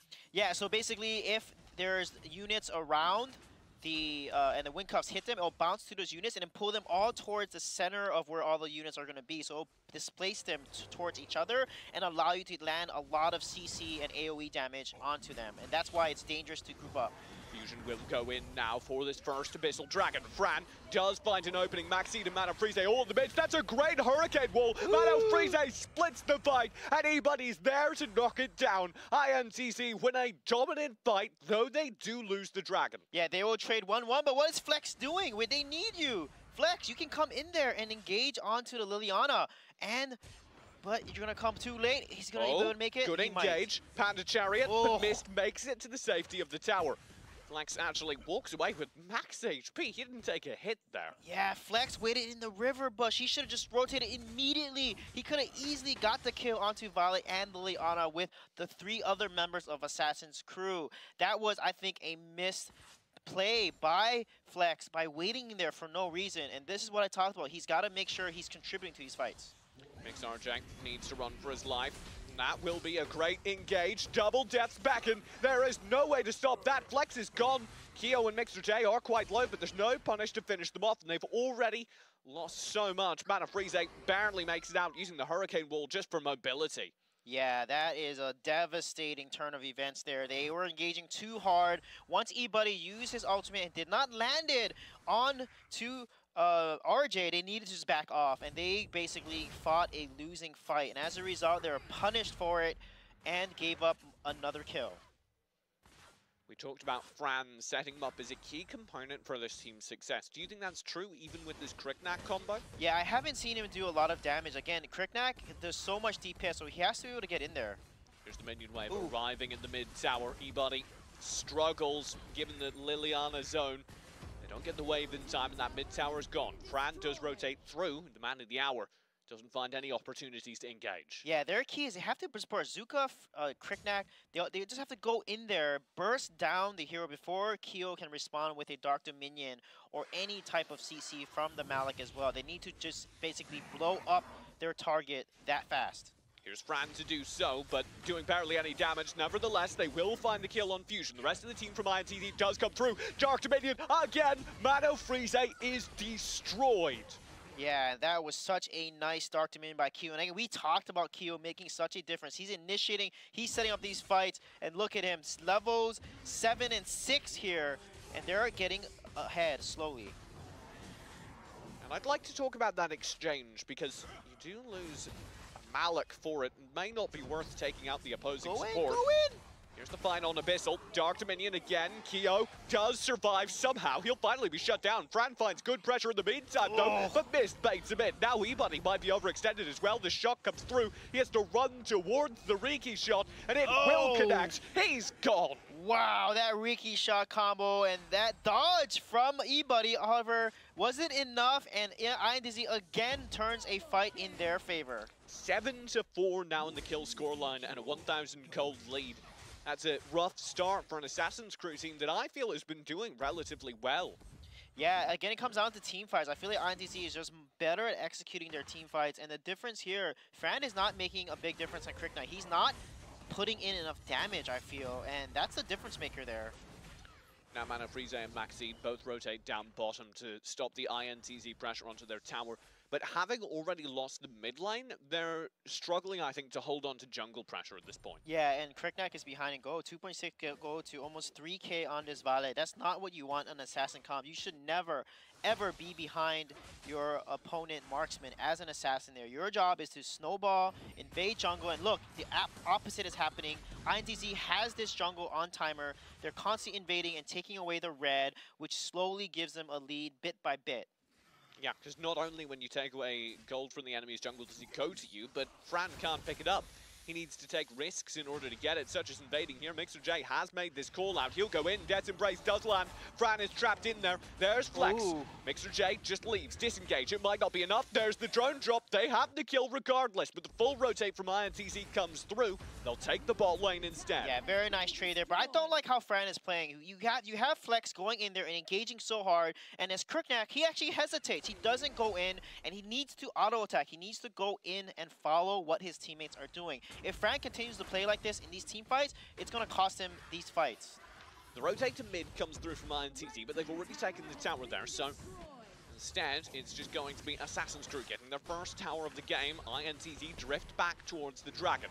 Maxi does have vision. The entirety of Assassin's Crew are coming in, but Kyo lands a Dark Dominion, stalling up the engage. Myth will get it. There's E-Buddy flickering in. Already one kill's gone. Myth will fall. Missed as well. Fran with a hard engage. There's that Assassin comp coming through. Kyo is annihilated as well. Assassin's Crew should win out this fight dominantly. It is only Fusion alive. He does manage to take Flex with him. Wow, what a play by Fran there, and just talking about how he had to be decisive and going with his team, he did exactly that. Kriknak dodged over the Mina. Kyo actually Dark Dominion too early, and the team wasn't focused on doing damage to Assassin's Crew. They wanted to get that dragon, which they did. However, that cost him 4 deaths. Kriknak just flew in, Fran flew in and destroyed the backline right onto Mist and Myth, and that won them the fight. And that's what Assassin's Crew exactly needs to. They need to play like the assassins they want to play as. Yeah, they have a double assassin composition as Assassin's Crew. I couldn't think of anything better. And that is why I love the combo with Zuka and Kriknak. They need to flank like that. They need to play sneaky. You cannot group up and allow Liliana, Mina, Malik, or Violet to get a lot of AoE burst and value off of you. So I'm looking forward to Flex and Fran here being more sneaky and flanking, and E-Buddy being a distraction. And now NTZ are playing so grouped as a counter. Mano Frieze may be caught out. He tries to dash away and is pulled back in, but there's the hard commit. Malik Shock will come through. Flex is chained down. Fran has already spent a lot of his abilities to try and chase down Keo, but they already found the trades. Mist and Myth are both gone, and Fran has a horn rush to find another. Fusion just has to hide behind the tower. Yeah, you saw what just happened. Annette was the bait. Mano Frieze sacrificed his life. The Dark Domain was used on him, and as a result, Crickneck and Zuka, they had a field day on Violet and Liliana, and you can see the combo that just happened. Violet and Liliana just literally disappeared. Mist became Mist, and Myth became a Myth. Fusion will be here to contest.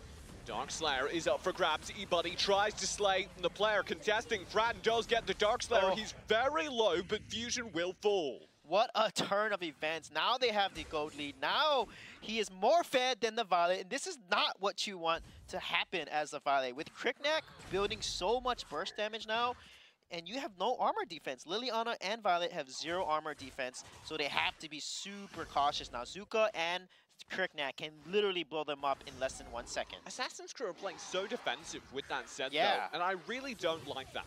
They should not, and I think they should contest. Ooh, Mixed RJ. J. Bye-bye. Bye, Omen. You don't have that much defense. Just mount to a raw and Sonic boost, but just not. You can see the amount of burst coming out here. And the key is Keo. He has to save Dark Dominion for the Assassins. If he uses on Mano Frieze again, they're going to lose. And that's exactly what E-Buddy and Mano Frieze wants to do. He wants to distract and engage with Annette and Jannar so that Keo uses a Dark Dominion on them and allows the Assassins to easily come in from the flank and blow up the Violet and the Liliana. Assassin's Crew are double buffed now with the Enraged Darkslayer and or the Darkslayer and the Enraged Abyssal Dragon. Double buff just sounds like a tasty burger. I can call them swole if that's better. There we go. All right. The Assassin's Crew are swole now with the Abyssal Dragon and the Darkslayer. That'll go and make almost every team fight against them unwinnable. That means, yeah, don't fight them. They have the team fight buff and they have the lane buff, so you gotta be careful and don't get caught out, RJ! Oh, Hurricane Wall stuns him out. He's got the Untouchable and the Flicker, but it is not enough. E-Buddy comes through for the punish. The rest of ITZ are here to defend. The Drake, though, is already working away at their tower, and I do not think this is a winnable team fight. Neither do they, but that tower they're defending is going to fall. It's only a matter of time as Minion Wave arrives that Drake will go down, but the tower does as well. I do not like the position of that Drake. That was really bad. You want to put the Drake with a Minion Wave and let him buff the wave and let the wave take the tower damage and then push the towers with him. You should be able to get 2 towers with a Drake, not 1. And that was a bad play there by Assassin's Crew. So overall, INCZ trading a kill for Drake, that may have been worth it. Yeah, but you should be able to take 2 towers no matter what with the Drake if it's done properly. And look at this here, the pressure coming from Assassin's Crew. INTZ's got to be careful because they still have the buff of the, looks like, oh, it's not, it's gone now. There we go. Yeah, they're no longer swole. They do have Minion Wave down bottom though. Mist is the only defender. He's got enough wave clear, but he doesn't have enough mobility when all this is coming through. E-Buddy scares him back and he'll just hide. Now the rest of INTZ comes through. This actually may have been a vast overextension. E-Buddy is already gone. That shot comes through. Fusion's right in their midst. Maxine is just desperately trying to stall this out. He'll cull away. Fran checks out the situation and decides it's time to leave. Yeah, it is time to leave. E-Buddy was caught out, unfortunately, there. And with the engage by Malik, they could have maybe potentially get a kill. But look at Mix RJ just taking a tower so quickly. Omen's so good at this towards the late game. You cannot do anything to stop an Omen who has his eyes set on your tower. And Assassin's Crew need to play hard defense now. Yeah, Mina does have her Dark Dominion back up, so they got to be careful because Keo can easily flicker Dark Dominion in there. And I don't know why he's not. This is the perfect opportunity to do that. Your team is so healthy right now. They could have easily flickered Dark Dominion underneath that tower, take the aggro, and then blow up Assassin's Crew and potentially try to end the game. Do you feel like Assassin's Crew's passive play, even when they were in control of the game, is really hurting them now? Yeah, it is. Like I said, they struggled a lot. Even in the beginning of the weeks of Valor Series Latin America, Assassin's Crew had one of the worst late game decision makings I've ever seen, and they've gone a lot better, but still it is a huge weak point for them. Sometimes they do things that just don't make sense to me, and like the Drake placement and not leveraging the Drake with the wave, because the Drake literally buffs the wave. You always want to drop the Drake with the wave. INTZ now go in. A good Hurricane Wall splits the fight. E-Buddy has a full exuberance in. Dark Dominion will land, but it's not onto the right targets. And Fran dives in. Already Mist and Keo are solo, but neither of them go down. Instead, Flex is the only player to fall in the engagement. Flex missed some of his jumps and abilities there as he missed his chariot, and then I don't think he landed the Skyfall, and that's what he needed to do to kill Myth. In the bot lane, Mixer J does go for the tower, will pick it up. Fran's here to contest, he'll land the Death's Embrace and just try and flee. Oh, what a nice wind cuff there. Yeah, Mana Freeze says no, and even with the flicker over the wall. Nice try. You can see the burst damage that Crickneck does. If Fran can get a nice jump onto Mist and Myth, they're done. That's the key, and they need to engage together. You cannot let Zuka engage alone. You need both assassins to focus on both the squishy mage and marksman.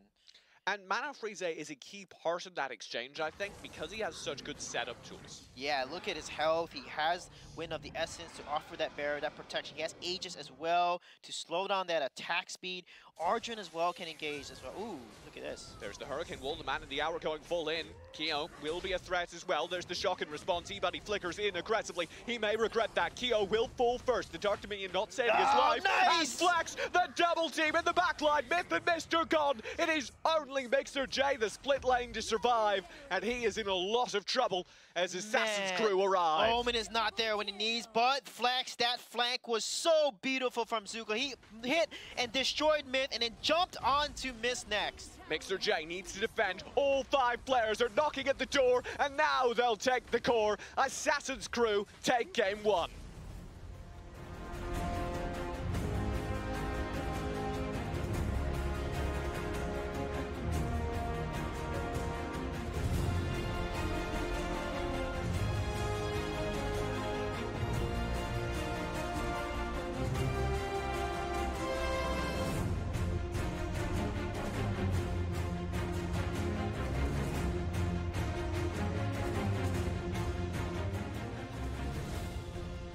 When we think about the Valor series, we find ourselves being 6 weeks in with only 2 weeks remaining. As we have mentioned time and time again, every single game matters. We just saw Assassin's Crew walk away with the Game 1 victory over their opponent, INTZ, and now things are starting to get even stickier as we get closer to Sao Paulo. My name is Jump. I'm joined on the desk yet again by Suijay as well as TJ. Now, gentlemen, coming into this match, both teams were 5-9. Now, this kind of has changed it a little bit. You have a 6-9 and a 5-10. This next match is huge for both of these teams. Yeah, a lot is on the line for Assassin's Crew and INTZ. But I had to talk about Flex with that Zuka. He had Rank Breaker, he had Omni Arms, and Zuka's passive is Chi. It gives him 40% damage amp on his next ability he uses. And literally, his first ability, Pain on a Stick, is literal pain on a stick. And because they were able to win that game, pull out a weird composition, Assassin's Crew are now 1 step closer to the Sao Paulo finals. If that's going to be turned around, INTZ need to step up this game. Yeah, and look at Mana Freeze, 15 assists there. Fran doing so much damage as well, carrying and killing most of the opponents with his Crickneck. He really shined in the mid to late game there. I was a little worried about his early game, but he definitely made up for it. I have a question, a bit of a controversial stat line there. Mixer J, I'm kind of split on. Because on one hand, he was constantly finding split lane pressure. I think his tower take is one of the only reasons that game was as long as it was. But on the other hand, he was oftentimes absent because of that habit from key fights. Do you think that was good or bad split lane play? It actually did not work in their favor because it was negative trade every single time. He was able to get 1 tower, but giving up 4 deaths and key objectives like Slayer or Dragon, definitely not worth 1 tower split pushing like that. He just needs to distract them and allow basically 2 people to come to him so that his 4 team members can then take like a key objective, like a dragon or get a gank or something. All right, well, we've got our AT&T replays of the game. We've got 2 for you. One just after the 7-minute mark is our first one, and this is where the Abyssal Dragon loves to create the juicy drama for both of these teams. Yeah, this was a turning point here. You see Keo did not use the Dark Dominion there too early, and look at the back line. Mist completely gets blown up, then Myth, and then Fusion falls. That's 4 kills for a dragon there. You can see Keo's Dark Dominion was key in every single fight. I'd like to shout out Fusion, who really did his best in all of these fights. His shocks were on point. I believe he has another one here. Like, he was the star of this team. Yeah, look at Flex here, the damage here, the chi powered up, Omni Arms, boom, boom, boom, dead. Just like that, he kills both the marksman and the mage. One assassin. This is why double assassin, it's a little risky, but it's so much reward. Assassins literally are the counter to a marksman. So and a mage is like this? that. So is Remember- this? Wait, shush. His draft? Okay. I was about to say, is this? I give him some credit. All right. Now, game number 1 has concluded. Game number 2, I said it when we came back from the break, and I want to kind of highlight this again. Coming into week number 6, specifically today, both of these teams were 5-0 and 9, tied for 4th place. Now you have Assassin's Crew getting the game 1 victory that puts them now at 6 and 9. You take a look at INTZ; they're now 5 and 10. This next match is huge for the 4th spot because taking a look at the schedule and what these teams have for the rest, week 7 you've got Assassin's Crew that plays Synergy Esports. INTZ, Pain Gaming. Oh. You then take that look and you go into week 8. They both play on the same day. INTZ, Geo Esports. Assassin's Crew, Nova Esports. Oh, wow. So with that being said, INTZ. both of them having 2 left, you can essentially, if you just assume pure standings, you can see that Assassin's Crew, or when INTZ plays, or yeah, when they play Synergy, that could potentially be themselves in a win. But then both of these teams have to play the top 3 teams in the standings to potentially try to scrape out some wins to secure 4th place. I want to spend a couple seconds on this because this is huge for that 4th position coming into Sao Paulo. Yeah, what looks good for Assassin's Crew is they're facing Synergy. They just won the game, so they're 6 and 10 actually. And also INTZ, they have to play Pain Gaming and Geo. That's a tougher schedule, so they have to win the next game. They have to. Everything is on the line right now, I think, for these teams competing for 4th place, because it is wide open, but there are only 2 of them. So this match may very well, probably will, decide which team gets it through. Yeah, and we've memed a little bit about the fact of, you know, Synergy taking a game off of Geo and the fact that it's the first in the last place team, but taking one game, especially when there is one game difference between the option of you going to Sao Paulo, Brazil for the regional finals or not, is going to be huge. And no matter what happens in this next game, the stakes are going to be high every time they step on the battlefield. Now, with that being said, game number 2 is going to be starting shortly. Biggest thing that we have to talk about immediately, Keo is out, Pataria is in. Yeah, I feel like Keo did really well in the early phases, and then late game, his Dark Dominion was not there for the team. And that was the only way to stop the Assassins in their track because no other CC they had available. The Shock Ultimate has to channel, and by then, if Zuka or his Kirknat get on Violet or Liliana, they're dead. The only thing that can instantly stop them in their tracks is that Dark Dominion, so that's going to be key. Now, you talked about Keo being one of the star players that we needed to focus on. With him not being in this game, with it now being Pataria finding himself in the mix, what does this change? I know you've been doing some research on this as well, TJ. Does Pataria look to be the better option? Well, I'm a big Keo fan, to be honest, so I'm going to say no, but I'm going to say that we're probably going to see an Alice coming out this time from INTZ because you have your other support player out. Yeah, and Valheim and Kriknak will be banning Kriknak, a target ban against Assassin's Crew here. And I'm wondering, like you said, TJ, is Pataria going to change things up? Because, you know, what support hero does he play really well? And they have to draft him a hero that he's very comfortable on. We'll have to see the bans so far. We focus out the Kriknak, we focus out the Crash. Those are 2 target bans it feels onto the Assassin's Crew playstyle. Opposing them, it's going to be much less targeted. Violet, Valheim. Pura comes through as the 3rd ban from INTZ. Again, scaring away control compositions. Yeah, Aurum, Yebeneth is still up. It's kind of scary for Assassin's Crew. Or do you leave both open there and you ban away something else different so that you can get either Aurum or Yebeneth? If you leave both OP characters up, you can guarantee that you get one. But I feel Yebeneth is just a mile ahead of anything else, and they disagree. All right, now with that being said, Ibeneth, hopefully, is going to be the first lockup here for INTZ. Now, you've talked about specifically, Suijay, we've talked about it a lot, when you make a substitution in mid-series, you're going for a different look. You're going for a different composition.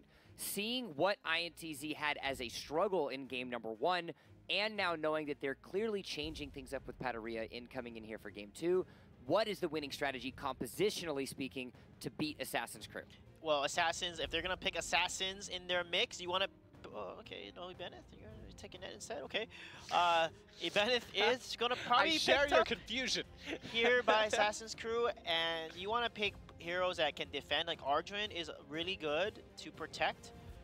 You want to pick potentially even Wonder Woman can be... Ibeneth is also good. Zenio, honestly, really good protection. But with this being drafted, Zenio is very good with Assassin compositions, actually. So you don't want to give an Assassin comp a Zenio. That's actually scary for a marksman. The reason for that, of course, is because the Zenio can commit behind the Assassins.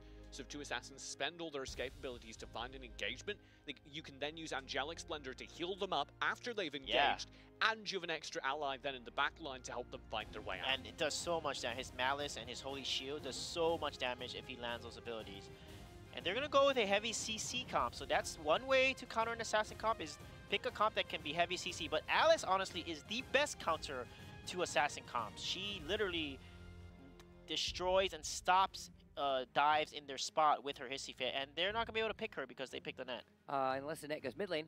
I do that, and it's not good. You shouldn't do it. I know, you definitely should do it. Now, Assassin's Crew has an opportunity to continue to build this just powerful roster that they have. Now, there is warrant to be said in potentially choosing another side laner if they so choose. We have seen Ibeneth kind of flex over to that support position. I don't expect that to be the case now, especially when you have something like Chagnar available. You've got the Mina. You can kind of just continue to go with this more teamfight style. Yeah, Mina would be great here. Exactly. Or if you just want to throw all of your playbooks aside and not really care, you can stick Ibeneth in that support position and, give something like an Irie for their top lane and continue their assassinate ways. Yeah. Oh, Alice. Wow.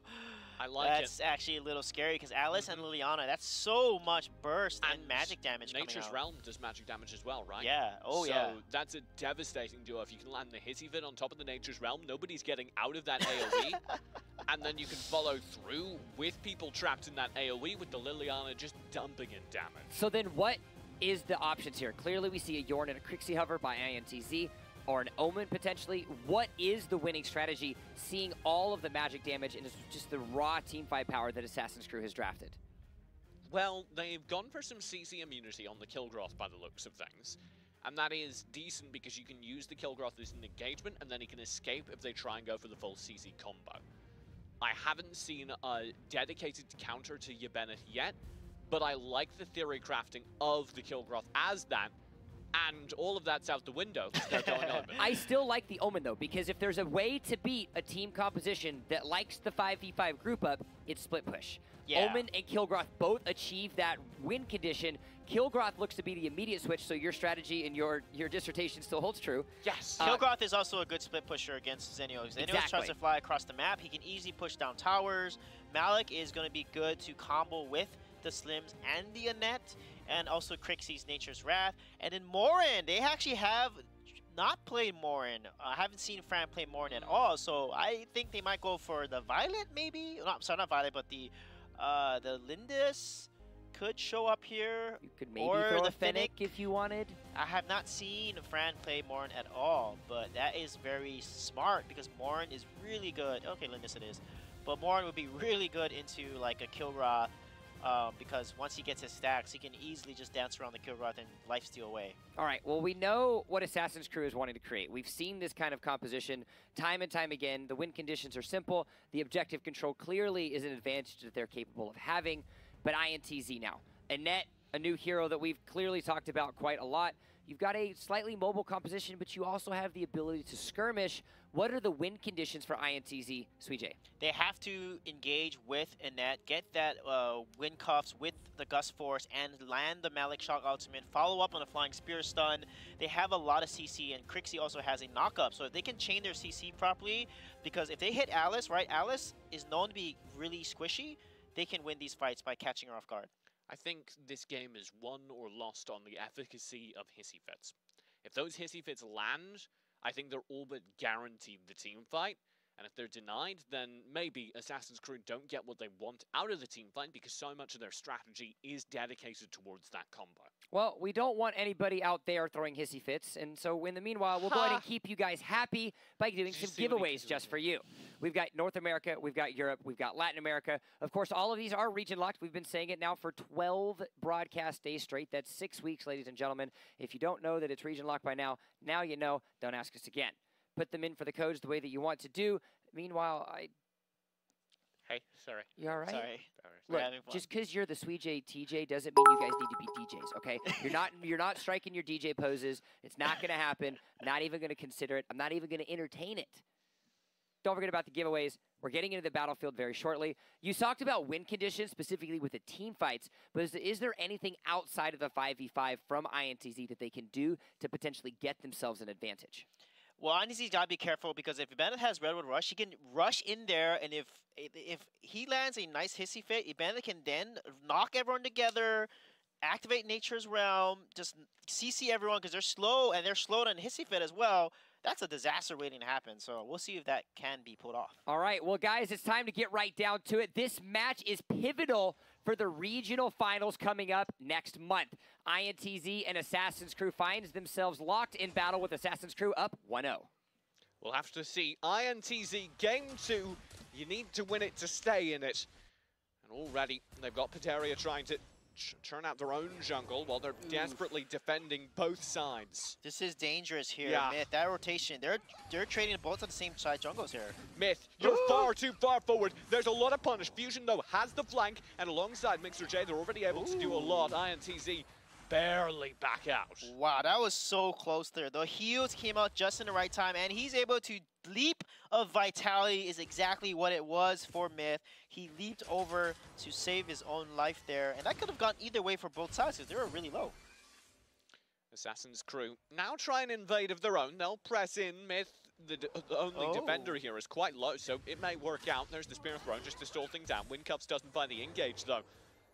But it's enough. INTZ scare back the invaders. Yeah, they waste Myth's time. It reset, Oh, but Pateria. Patera! Sea Spear in. Stun will land. Mana Freeze's got the disengage. Yeah, look at this. Both teams are fighting for it because they know what is on the line here. They have to win the next one.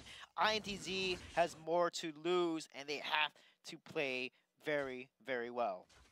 Once again, if Assassin's Crew get this 2-0, they're all but guaranteed to take INTZ's slot at that regional final. Yeah, unless, you know, some other things could happen. Two more weeks to There play. still are 2 more but weeks. it's going to be a lot harder, like you said. But the stats they will are be against all... They reset the Spirit Sentinel. You cannot do that. This time, they will get it. Wow. Yeah, Fran Flex walks away with it. Yeah, Flex had a punish there. He could have punished it and taken it away, but they decided not to do it. But INTZ is going to make a play on this Abyssal Dragon. Very, very smart by them. Maxine is nearby to contest. Ooh. Oh, good branching out for the stun. Oh, that's a good follow-up as well. Mana Freeze is here as well to try and get Maxine out. They're able to do exactly that. INTZ do get the dragon. Oh, the Redwood Rush right back in. Mist finds so much value as well. That will be a devastating moonfall, and Fran just needs to run for his life. Him and Mana Freeze are both struggling to stay alive. Fran into the bush. Needs to move quickly. There is no one focusing him. No one can find him until Mist connects. Wow, what a play by Max there. He was engaging, uses execute, landed multiple branching out, Redwood Rush twice, and was not enough though. Myth was able to secure the dragon, and then they still won the fight. This is looking solid for INTZ so far. INTZ in complete control of the game.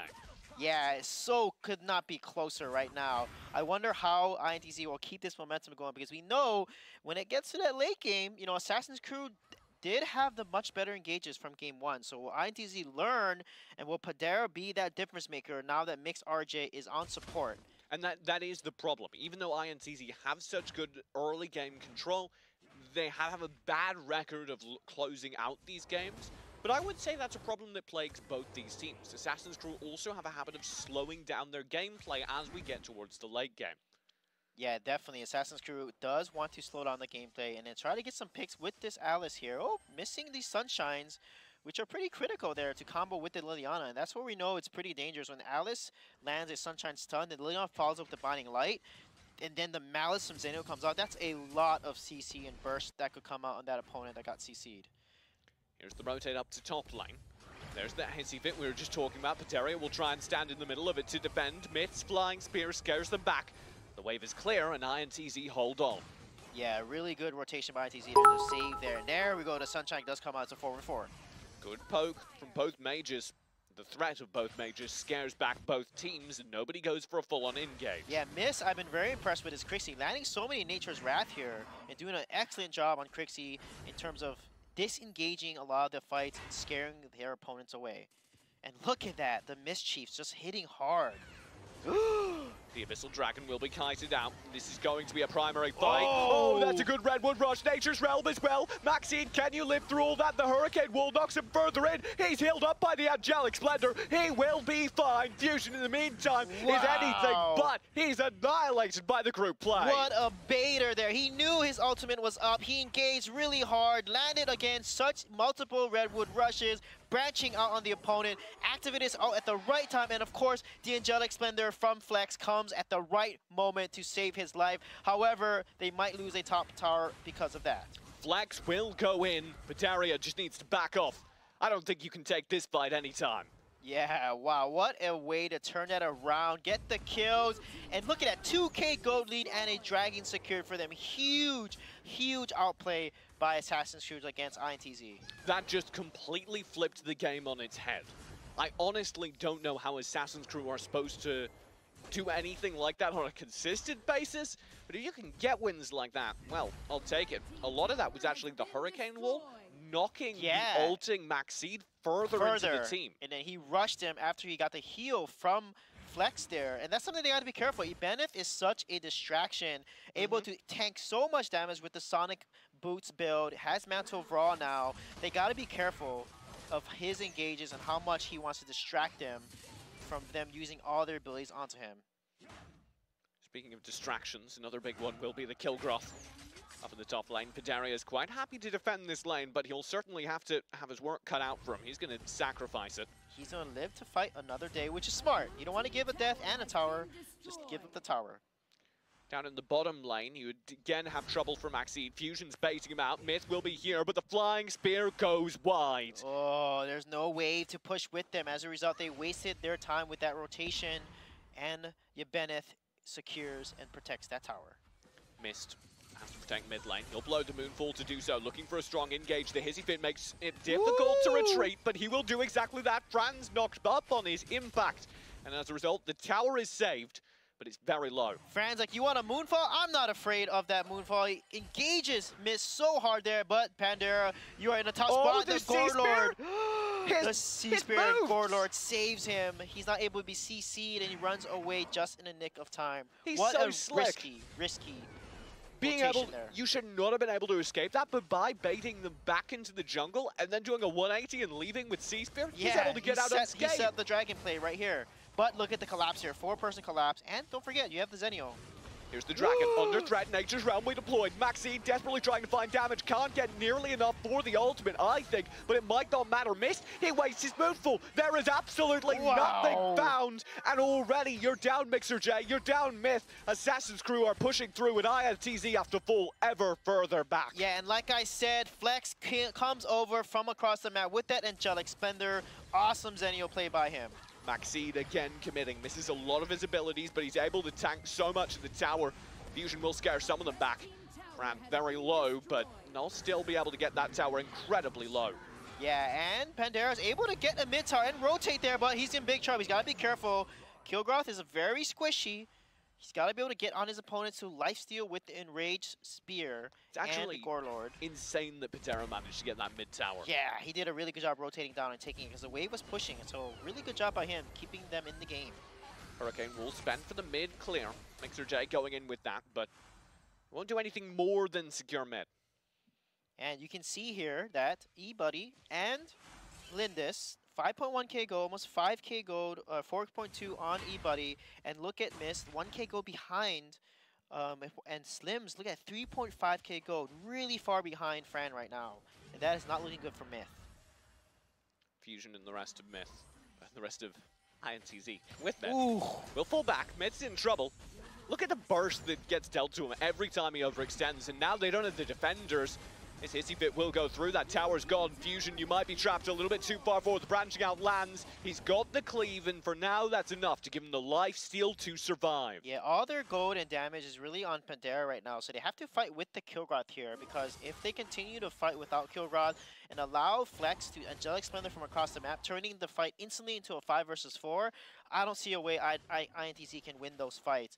And Annette has to use her ultimate in a very defensive way every single time. So Mix RJ is not able to really be the aggressor, but more of a reactor with that with those Hurricane Walls. Pantera showing off some of that gold up top, chipping away at a Zenial, but Flex, of course, has more than enough HP.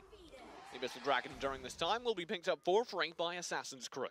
Yeah, and Miss gotta be careful. Fran is not afraid of Miss. Fran will get onto Miss whenever he can, and once he finishes Omni Arms, he can blow Miss up because Miss has 0 defense, and he's got to be very careful because he's been easily focused down by E-Buddy and Fran here. Yeah, Fran's definitely a star player for the roster, and mostly due to his positioning. That's just as true here on Lindis as it is on anything else, and here he gains knowledge of Fusion's positioning. That's a lot of trouble Fusion's in. He'll desperately try and run out. Now Shock back in. Fran, the cleave comes through. He does survive. The Soul Eater doesn't slow him down enough, and in the meantime, the Nature's Realm splits up the team. Fusion's gone, and INTZ walk away empty-handed. Yeah, they get a kill on Fran, though. Fusion did land a cleave right as he died, and the Angelic Splendor could not protect them, because you know what? It does true damage, so it doesn't matter. That true damage is going to come right through, and what a nice job by Fusion to secure the kill onto Fran. Now the Abyssal Dragon's under threat. It's only Maxi to contest. He's caught in the middle of this Gust Force and just burned down. That's the power of a net. However, he will not fall. Finally misfinds the connection. But look at the dive right on top of the Hissy Fit. E-Buddy annihilates Myth. Yeah, what a great dive there. And look at the damage from this Liliana. Oh my god, a Ricky shot right point blank to the Annette's face. And Mix RJ disappears from the mat. E-Buddy just going off on this Liliana. Pantera will very slowly lose that fight, so it's not worth challenging for. And I love what E-Buddy did. He's keeping his Fox form because Liliana does so much damage in Fox form. All of her auto attacks does magic damage. It allows her to take towers and objectives very quickly. And that's why we saw that deletion happen on top of the Hissy Fit, which of course lowers magic damage defense. Exactly, and they gotta watch out. Again, E-Buddy with Mano Freeze, they can do so much burst damage. So they gotta worry more about Liliana, honestly, than the Lindis now at this point. Because look at the build. Liliana has Tomb of the Reaper, has Boomstick, has Enchanted Kicks, and Over Magi. That's 4 tier 3 magic items on her. That's a lot of burst. And once she starts building a 5th one, she becomes a huge threat in the late game. And we've seen time and time again that duo. And I think of the duos, it's one of my favorite. Mano Freeze and E-Buddy. Just every single time they play, it feels like we're talking about their synergy. Yeah, their synergy is amazing to watch, and I love what Mano Freeze is doing. I haven't seen a really solid Hissy Fit yet, but it might come out in the late game. I have an inkly feeling that the Hissy Fit may come out and help them secure a huge ace against INTZ here. We'll have to keep an eye. Here he is baiting. Because he's falling back, he's giving the idea that there isn't anyone inside this jungle. INTZ check the bush look anyway. At that burst damage. Wow. Your tricks do not work here. 1,000+ damage there. Massive. Look at the Dark Slayer. So tanky, but INTZ, they don't know what's going on. But look at the amount of health that he's getting back from every attack that Fran is doing to this Dark Slayer. Yeah, great lifesteal coming through. INTZ have time to figure it out, but it doesn't look like they will. Mana Freeze stalling out. Now Fusion's here. He'll have to time this shock perfectly if he wants to steal it. Mixer J, though, with the Gust Force, rips that Dark Slayer away. And now Flex is desperately trying to retreat in the bot lane as INTZ have just snatched their game from the clutches of defeat. Mix RJ just saved INTZ there. This is their comeback chance with the Dark Slayer. But they got to be careful. They can't get caught out here. They need to shove and pressure one of the lanes out and try to get something from the Slayer. The Abyssal Dragon buff just faded, which means Assassin's Crew got absolutely nothing with it. That is devastating, and it means that INTZ absolutely could work back this game. Yeah, they can fight with the Drake, actually. So they can actually start a fight and summon the Drake and fight with the Drake to have him as that 6th member of their fighting party. And that's a way for them to come back because they are still significantly behind in gold and item build. Look at Lindis. 4 tier 3 damage items already with the Omni Arms. That means he is going to burst down his opponents so quickly. The only person that has significant armor is the Malik. Not even Net has that much armor, or the Kilgore. They have to be very careful because Lindis can easily tear them apart.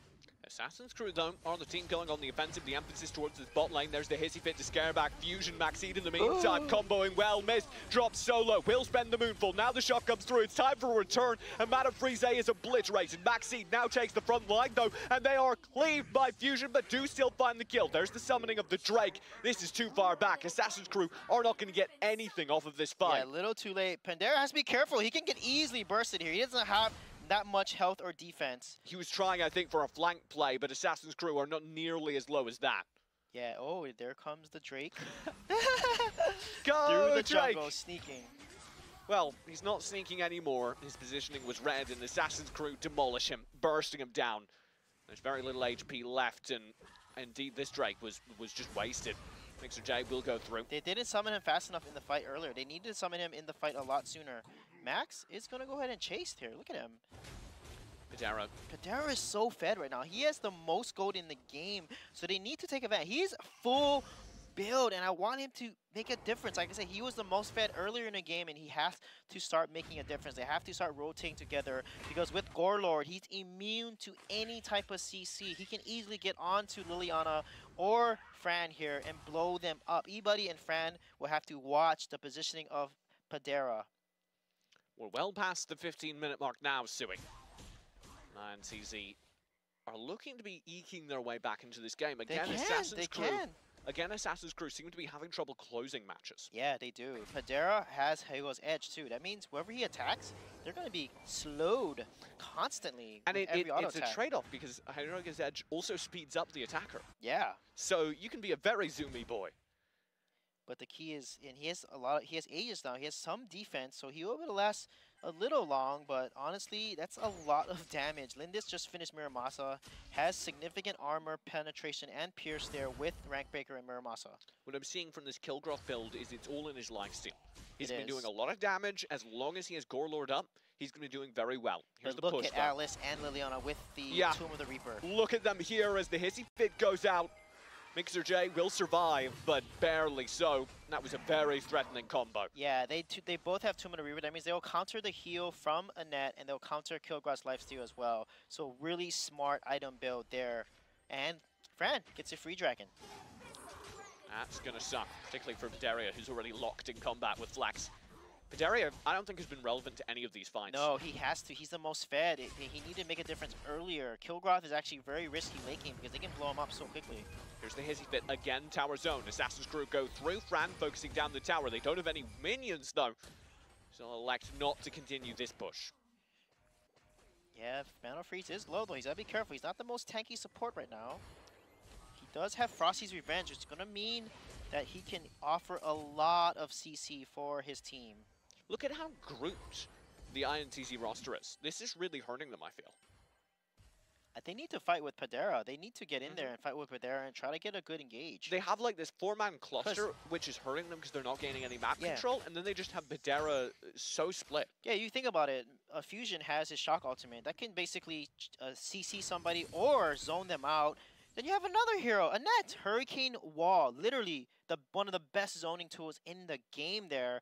And then you can have Crixie with the Moonfall, Nature's Wrath knockup, and can just push him onto Pandera. They just need to feed Pandera and Myth, whoever is out of position. With Kilgroth and Slims focused on the same hero, they can quickly blow them up. INTZ have an inkling there's someone in this jungle. I think Assassin's Crew are looking for a setup around this Darkslayer. Ooh, look at that burst damage from E-Buddy there. Oh, that's a lot of ults blown for very little, though. Do you dare go for Darkslayer with all that? Pantera has vision. He needs to be calling for the team to rotate in. Maxine will go in, instantly challenging the Kilgroth, who instantly does big damage to him. Fusion goes through, but the Gust Force scatters their attack. Darkslayer will regen. Now the shot comes through. Pantera hard committed. E-Buddy is so low, but the Angelic Splitter comes through. There's the Sea Spear. E-Buddy is gone. Fran is scattered. Fusion goes in for the cleave. Fran should go down as well. It is only the Dark Blessing that keeps him alive. In the meantime, Myth cleans up Maxine in the backlines, and INTZ have a decisive win in the jungle. That was such a beautiful engage by Pantera. That's exactly what he needed to do. He landed and went and put a spear into all three opponents and slowed them with Hygo's Edge, activated his ultimate, no one could CC him, and it just jumped on the activating race spear, and look at the damage here. A little too aggressive there, buddy. You can't heal through the tower and 2 players, thank you very much. That was insane what he did there. This is INTZ's chance. Look at the respawn timers, 20, 30, 10 seconds. They might be able to finish this game if they do it correctly. We're at the 20-minute mark, and there are 20 seconds still on the respawns. There's the shock. Fusion committed, cutting off Mana Freeze's retreat. He gets 2. This could be game. This could be a tie series. It is only E-Buddy to stall, and he can't do it. INTZ take game 2.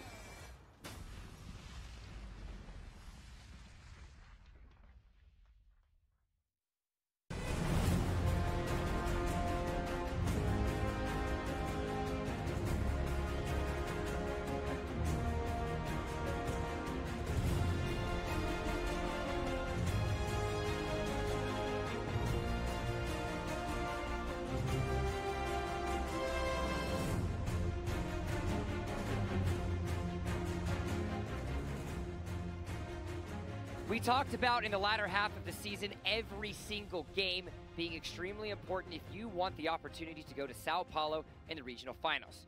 Well, what better way to ensure that it is tension of the highest degree as we found ourselves with a game 2 going in favor of INTZ. Welcome back to the desk. My name is Jump. I'm joined here with Sweej and TJ.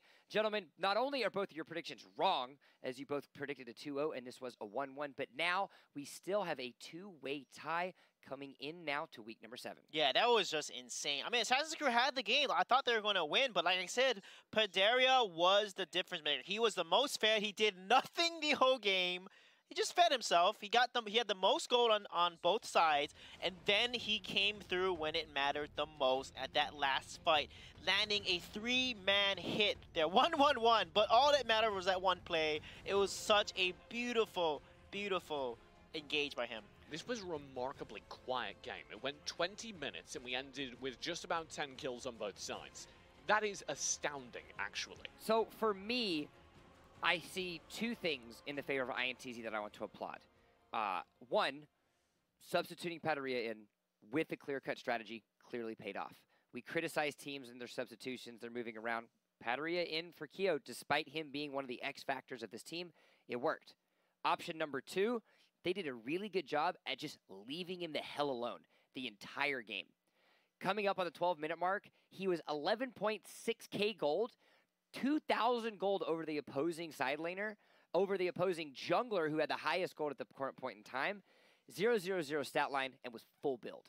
And that's exactly why I noticed it. I called it. He did exactly what he was meant to do. Hygo's Edge is what really did it. And also Aegis basically let him live long enough. Lifestealed everything. Even with Tomb of the Reaper hitting him, he's able to live long enough and slow everyone in that 3. He hit 3 people. Fran, E-Buddy, and Mano Freeze were all on top of him, and he did such a good job maximizing his win condition. And that shows you one player can change the tide of a game with one play. And it was something we set up during the early game. A well-fed Kilgroth can run through the best of control combos. It doesn't matter if the Hissy Fit is there, if the Kilgroth is just able to accelerate through it, he doesn't care. And at the end of the day, if you just have more items than everybody else, you're going to find yourself in a much more advantageous position. But if you want to talk about advantageous positions, we have to talk about the MVP. Unfortunately, it does not come from this match. It will come from our first match of the day for the Latin American region for week number 6. It's going to go to none other than the jungler for Nova, Sir Muster. Yeah, Sir Muster again. When he is in the jungle position, Nova just excels. They're a team that can contest potentially the Pain Gaming and Geo Esports of Latin America here. And I'm really excited to see a Tier 2 team potentially compete for a Tier 1 spot. And nothing could be more on the line as we get more close towards the final playoffs in Sao Paulo. And it is, to me, about being able to shift position, being able to return to the role, and it looks so good. It was Sir Muster back in peak form. All right, well, we saw ourselves with 2 best of 2s today, and everything about Latin America has shown us that it is going to be exciting down to the very last game. Nova walks away with a 2-0 decisive victory over Synergy, Assassin's Crew, and INTZ, thus split the fold. What does this mean? It means craziness, as now Assassin's Crew and INTZ finds They're themselves still tied, both Jump! 6 and 10. They are tied, and now taking a little step back at this as we look at the end of these standings and we look forward to Week 7 and Week 8, there's a lot on the line, but the sadness for both of these teams, or to their happiness in some instance, they are playing the top 3 teams, both of them, well, 2 and 1, but still, something left to be desired. A single upset over the next 3 weeks may decide whether or not they get to go to the finals. And that is a very hard position to play from. Now, luckily, Assassin's Crew does come out on this statistically ahead, because Assassin's Crew has to play Synergy Esports in Week 7, and then they have to play Nova Esports in Week 8. Synergy, they can assume to be a win, just statistically speaking. Nova Esports, statistically speaking, can be a loss. INTZ, Pain Gaming, Geo Esports. Yeah, they have a much tougher schedule. So even assuming that Assassin's Crew gets 2-0'd by Nova Esports, this is lots of computations. I know this is a lot to take in. Assuming that we take it statistically correct for Assassin's Crew, a 2-0 of Synergy, an 0-2 to Nova, that puts them at 8 and 12. INTZ will have to take at least 1 game off of both Pain and or off of Geo in their games to force a tiebreaker match, which then would be played on the following Sunday after Week 8's matches. Best of luck, INTZ. You need it. Do you see an opportunity, though? You guys have seen INTZ. We see the opportunity with these substitutions that Kyo and Padaria made. It seemed like all was lost with Assassin's Crew dominating in Game 1, but INTZ makes a substitution in Game 2.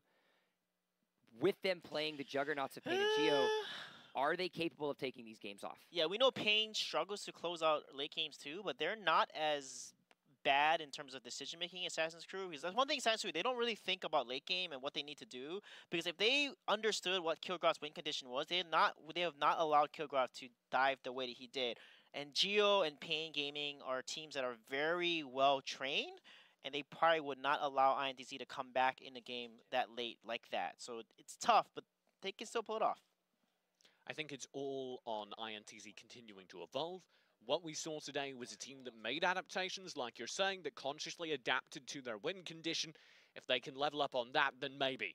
But it is a maybe. A huge maybe indeed, but hey, that's part of the fact that we have this double round robin. That's why we have these week-to-week matches, because teams like INTZ have an opportunity to make it to the regional finals, but they're going to have to put in the practice. They're going to have to put in the prep.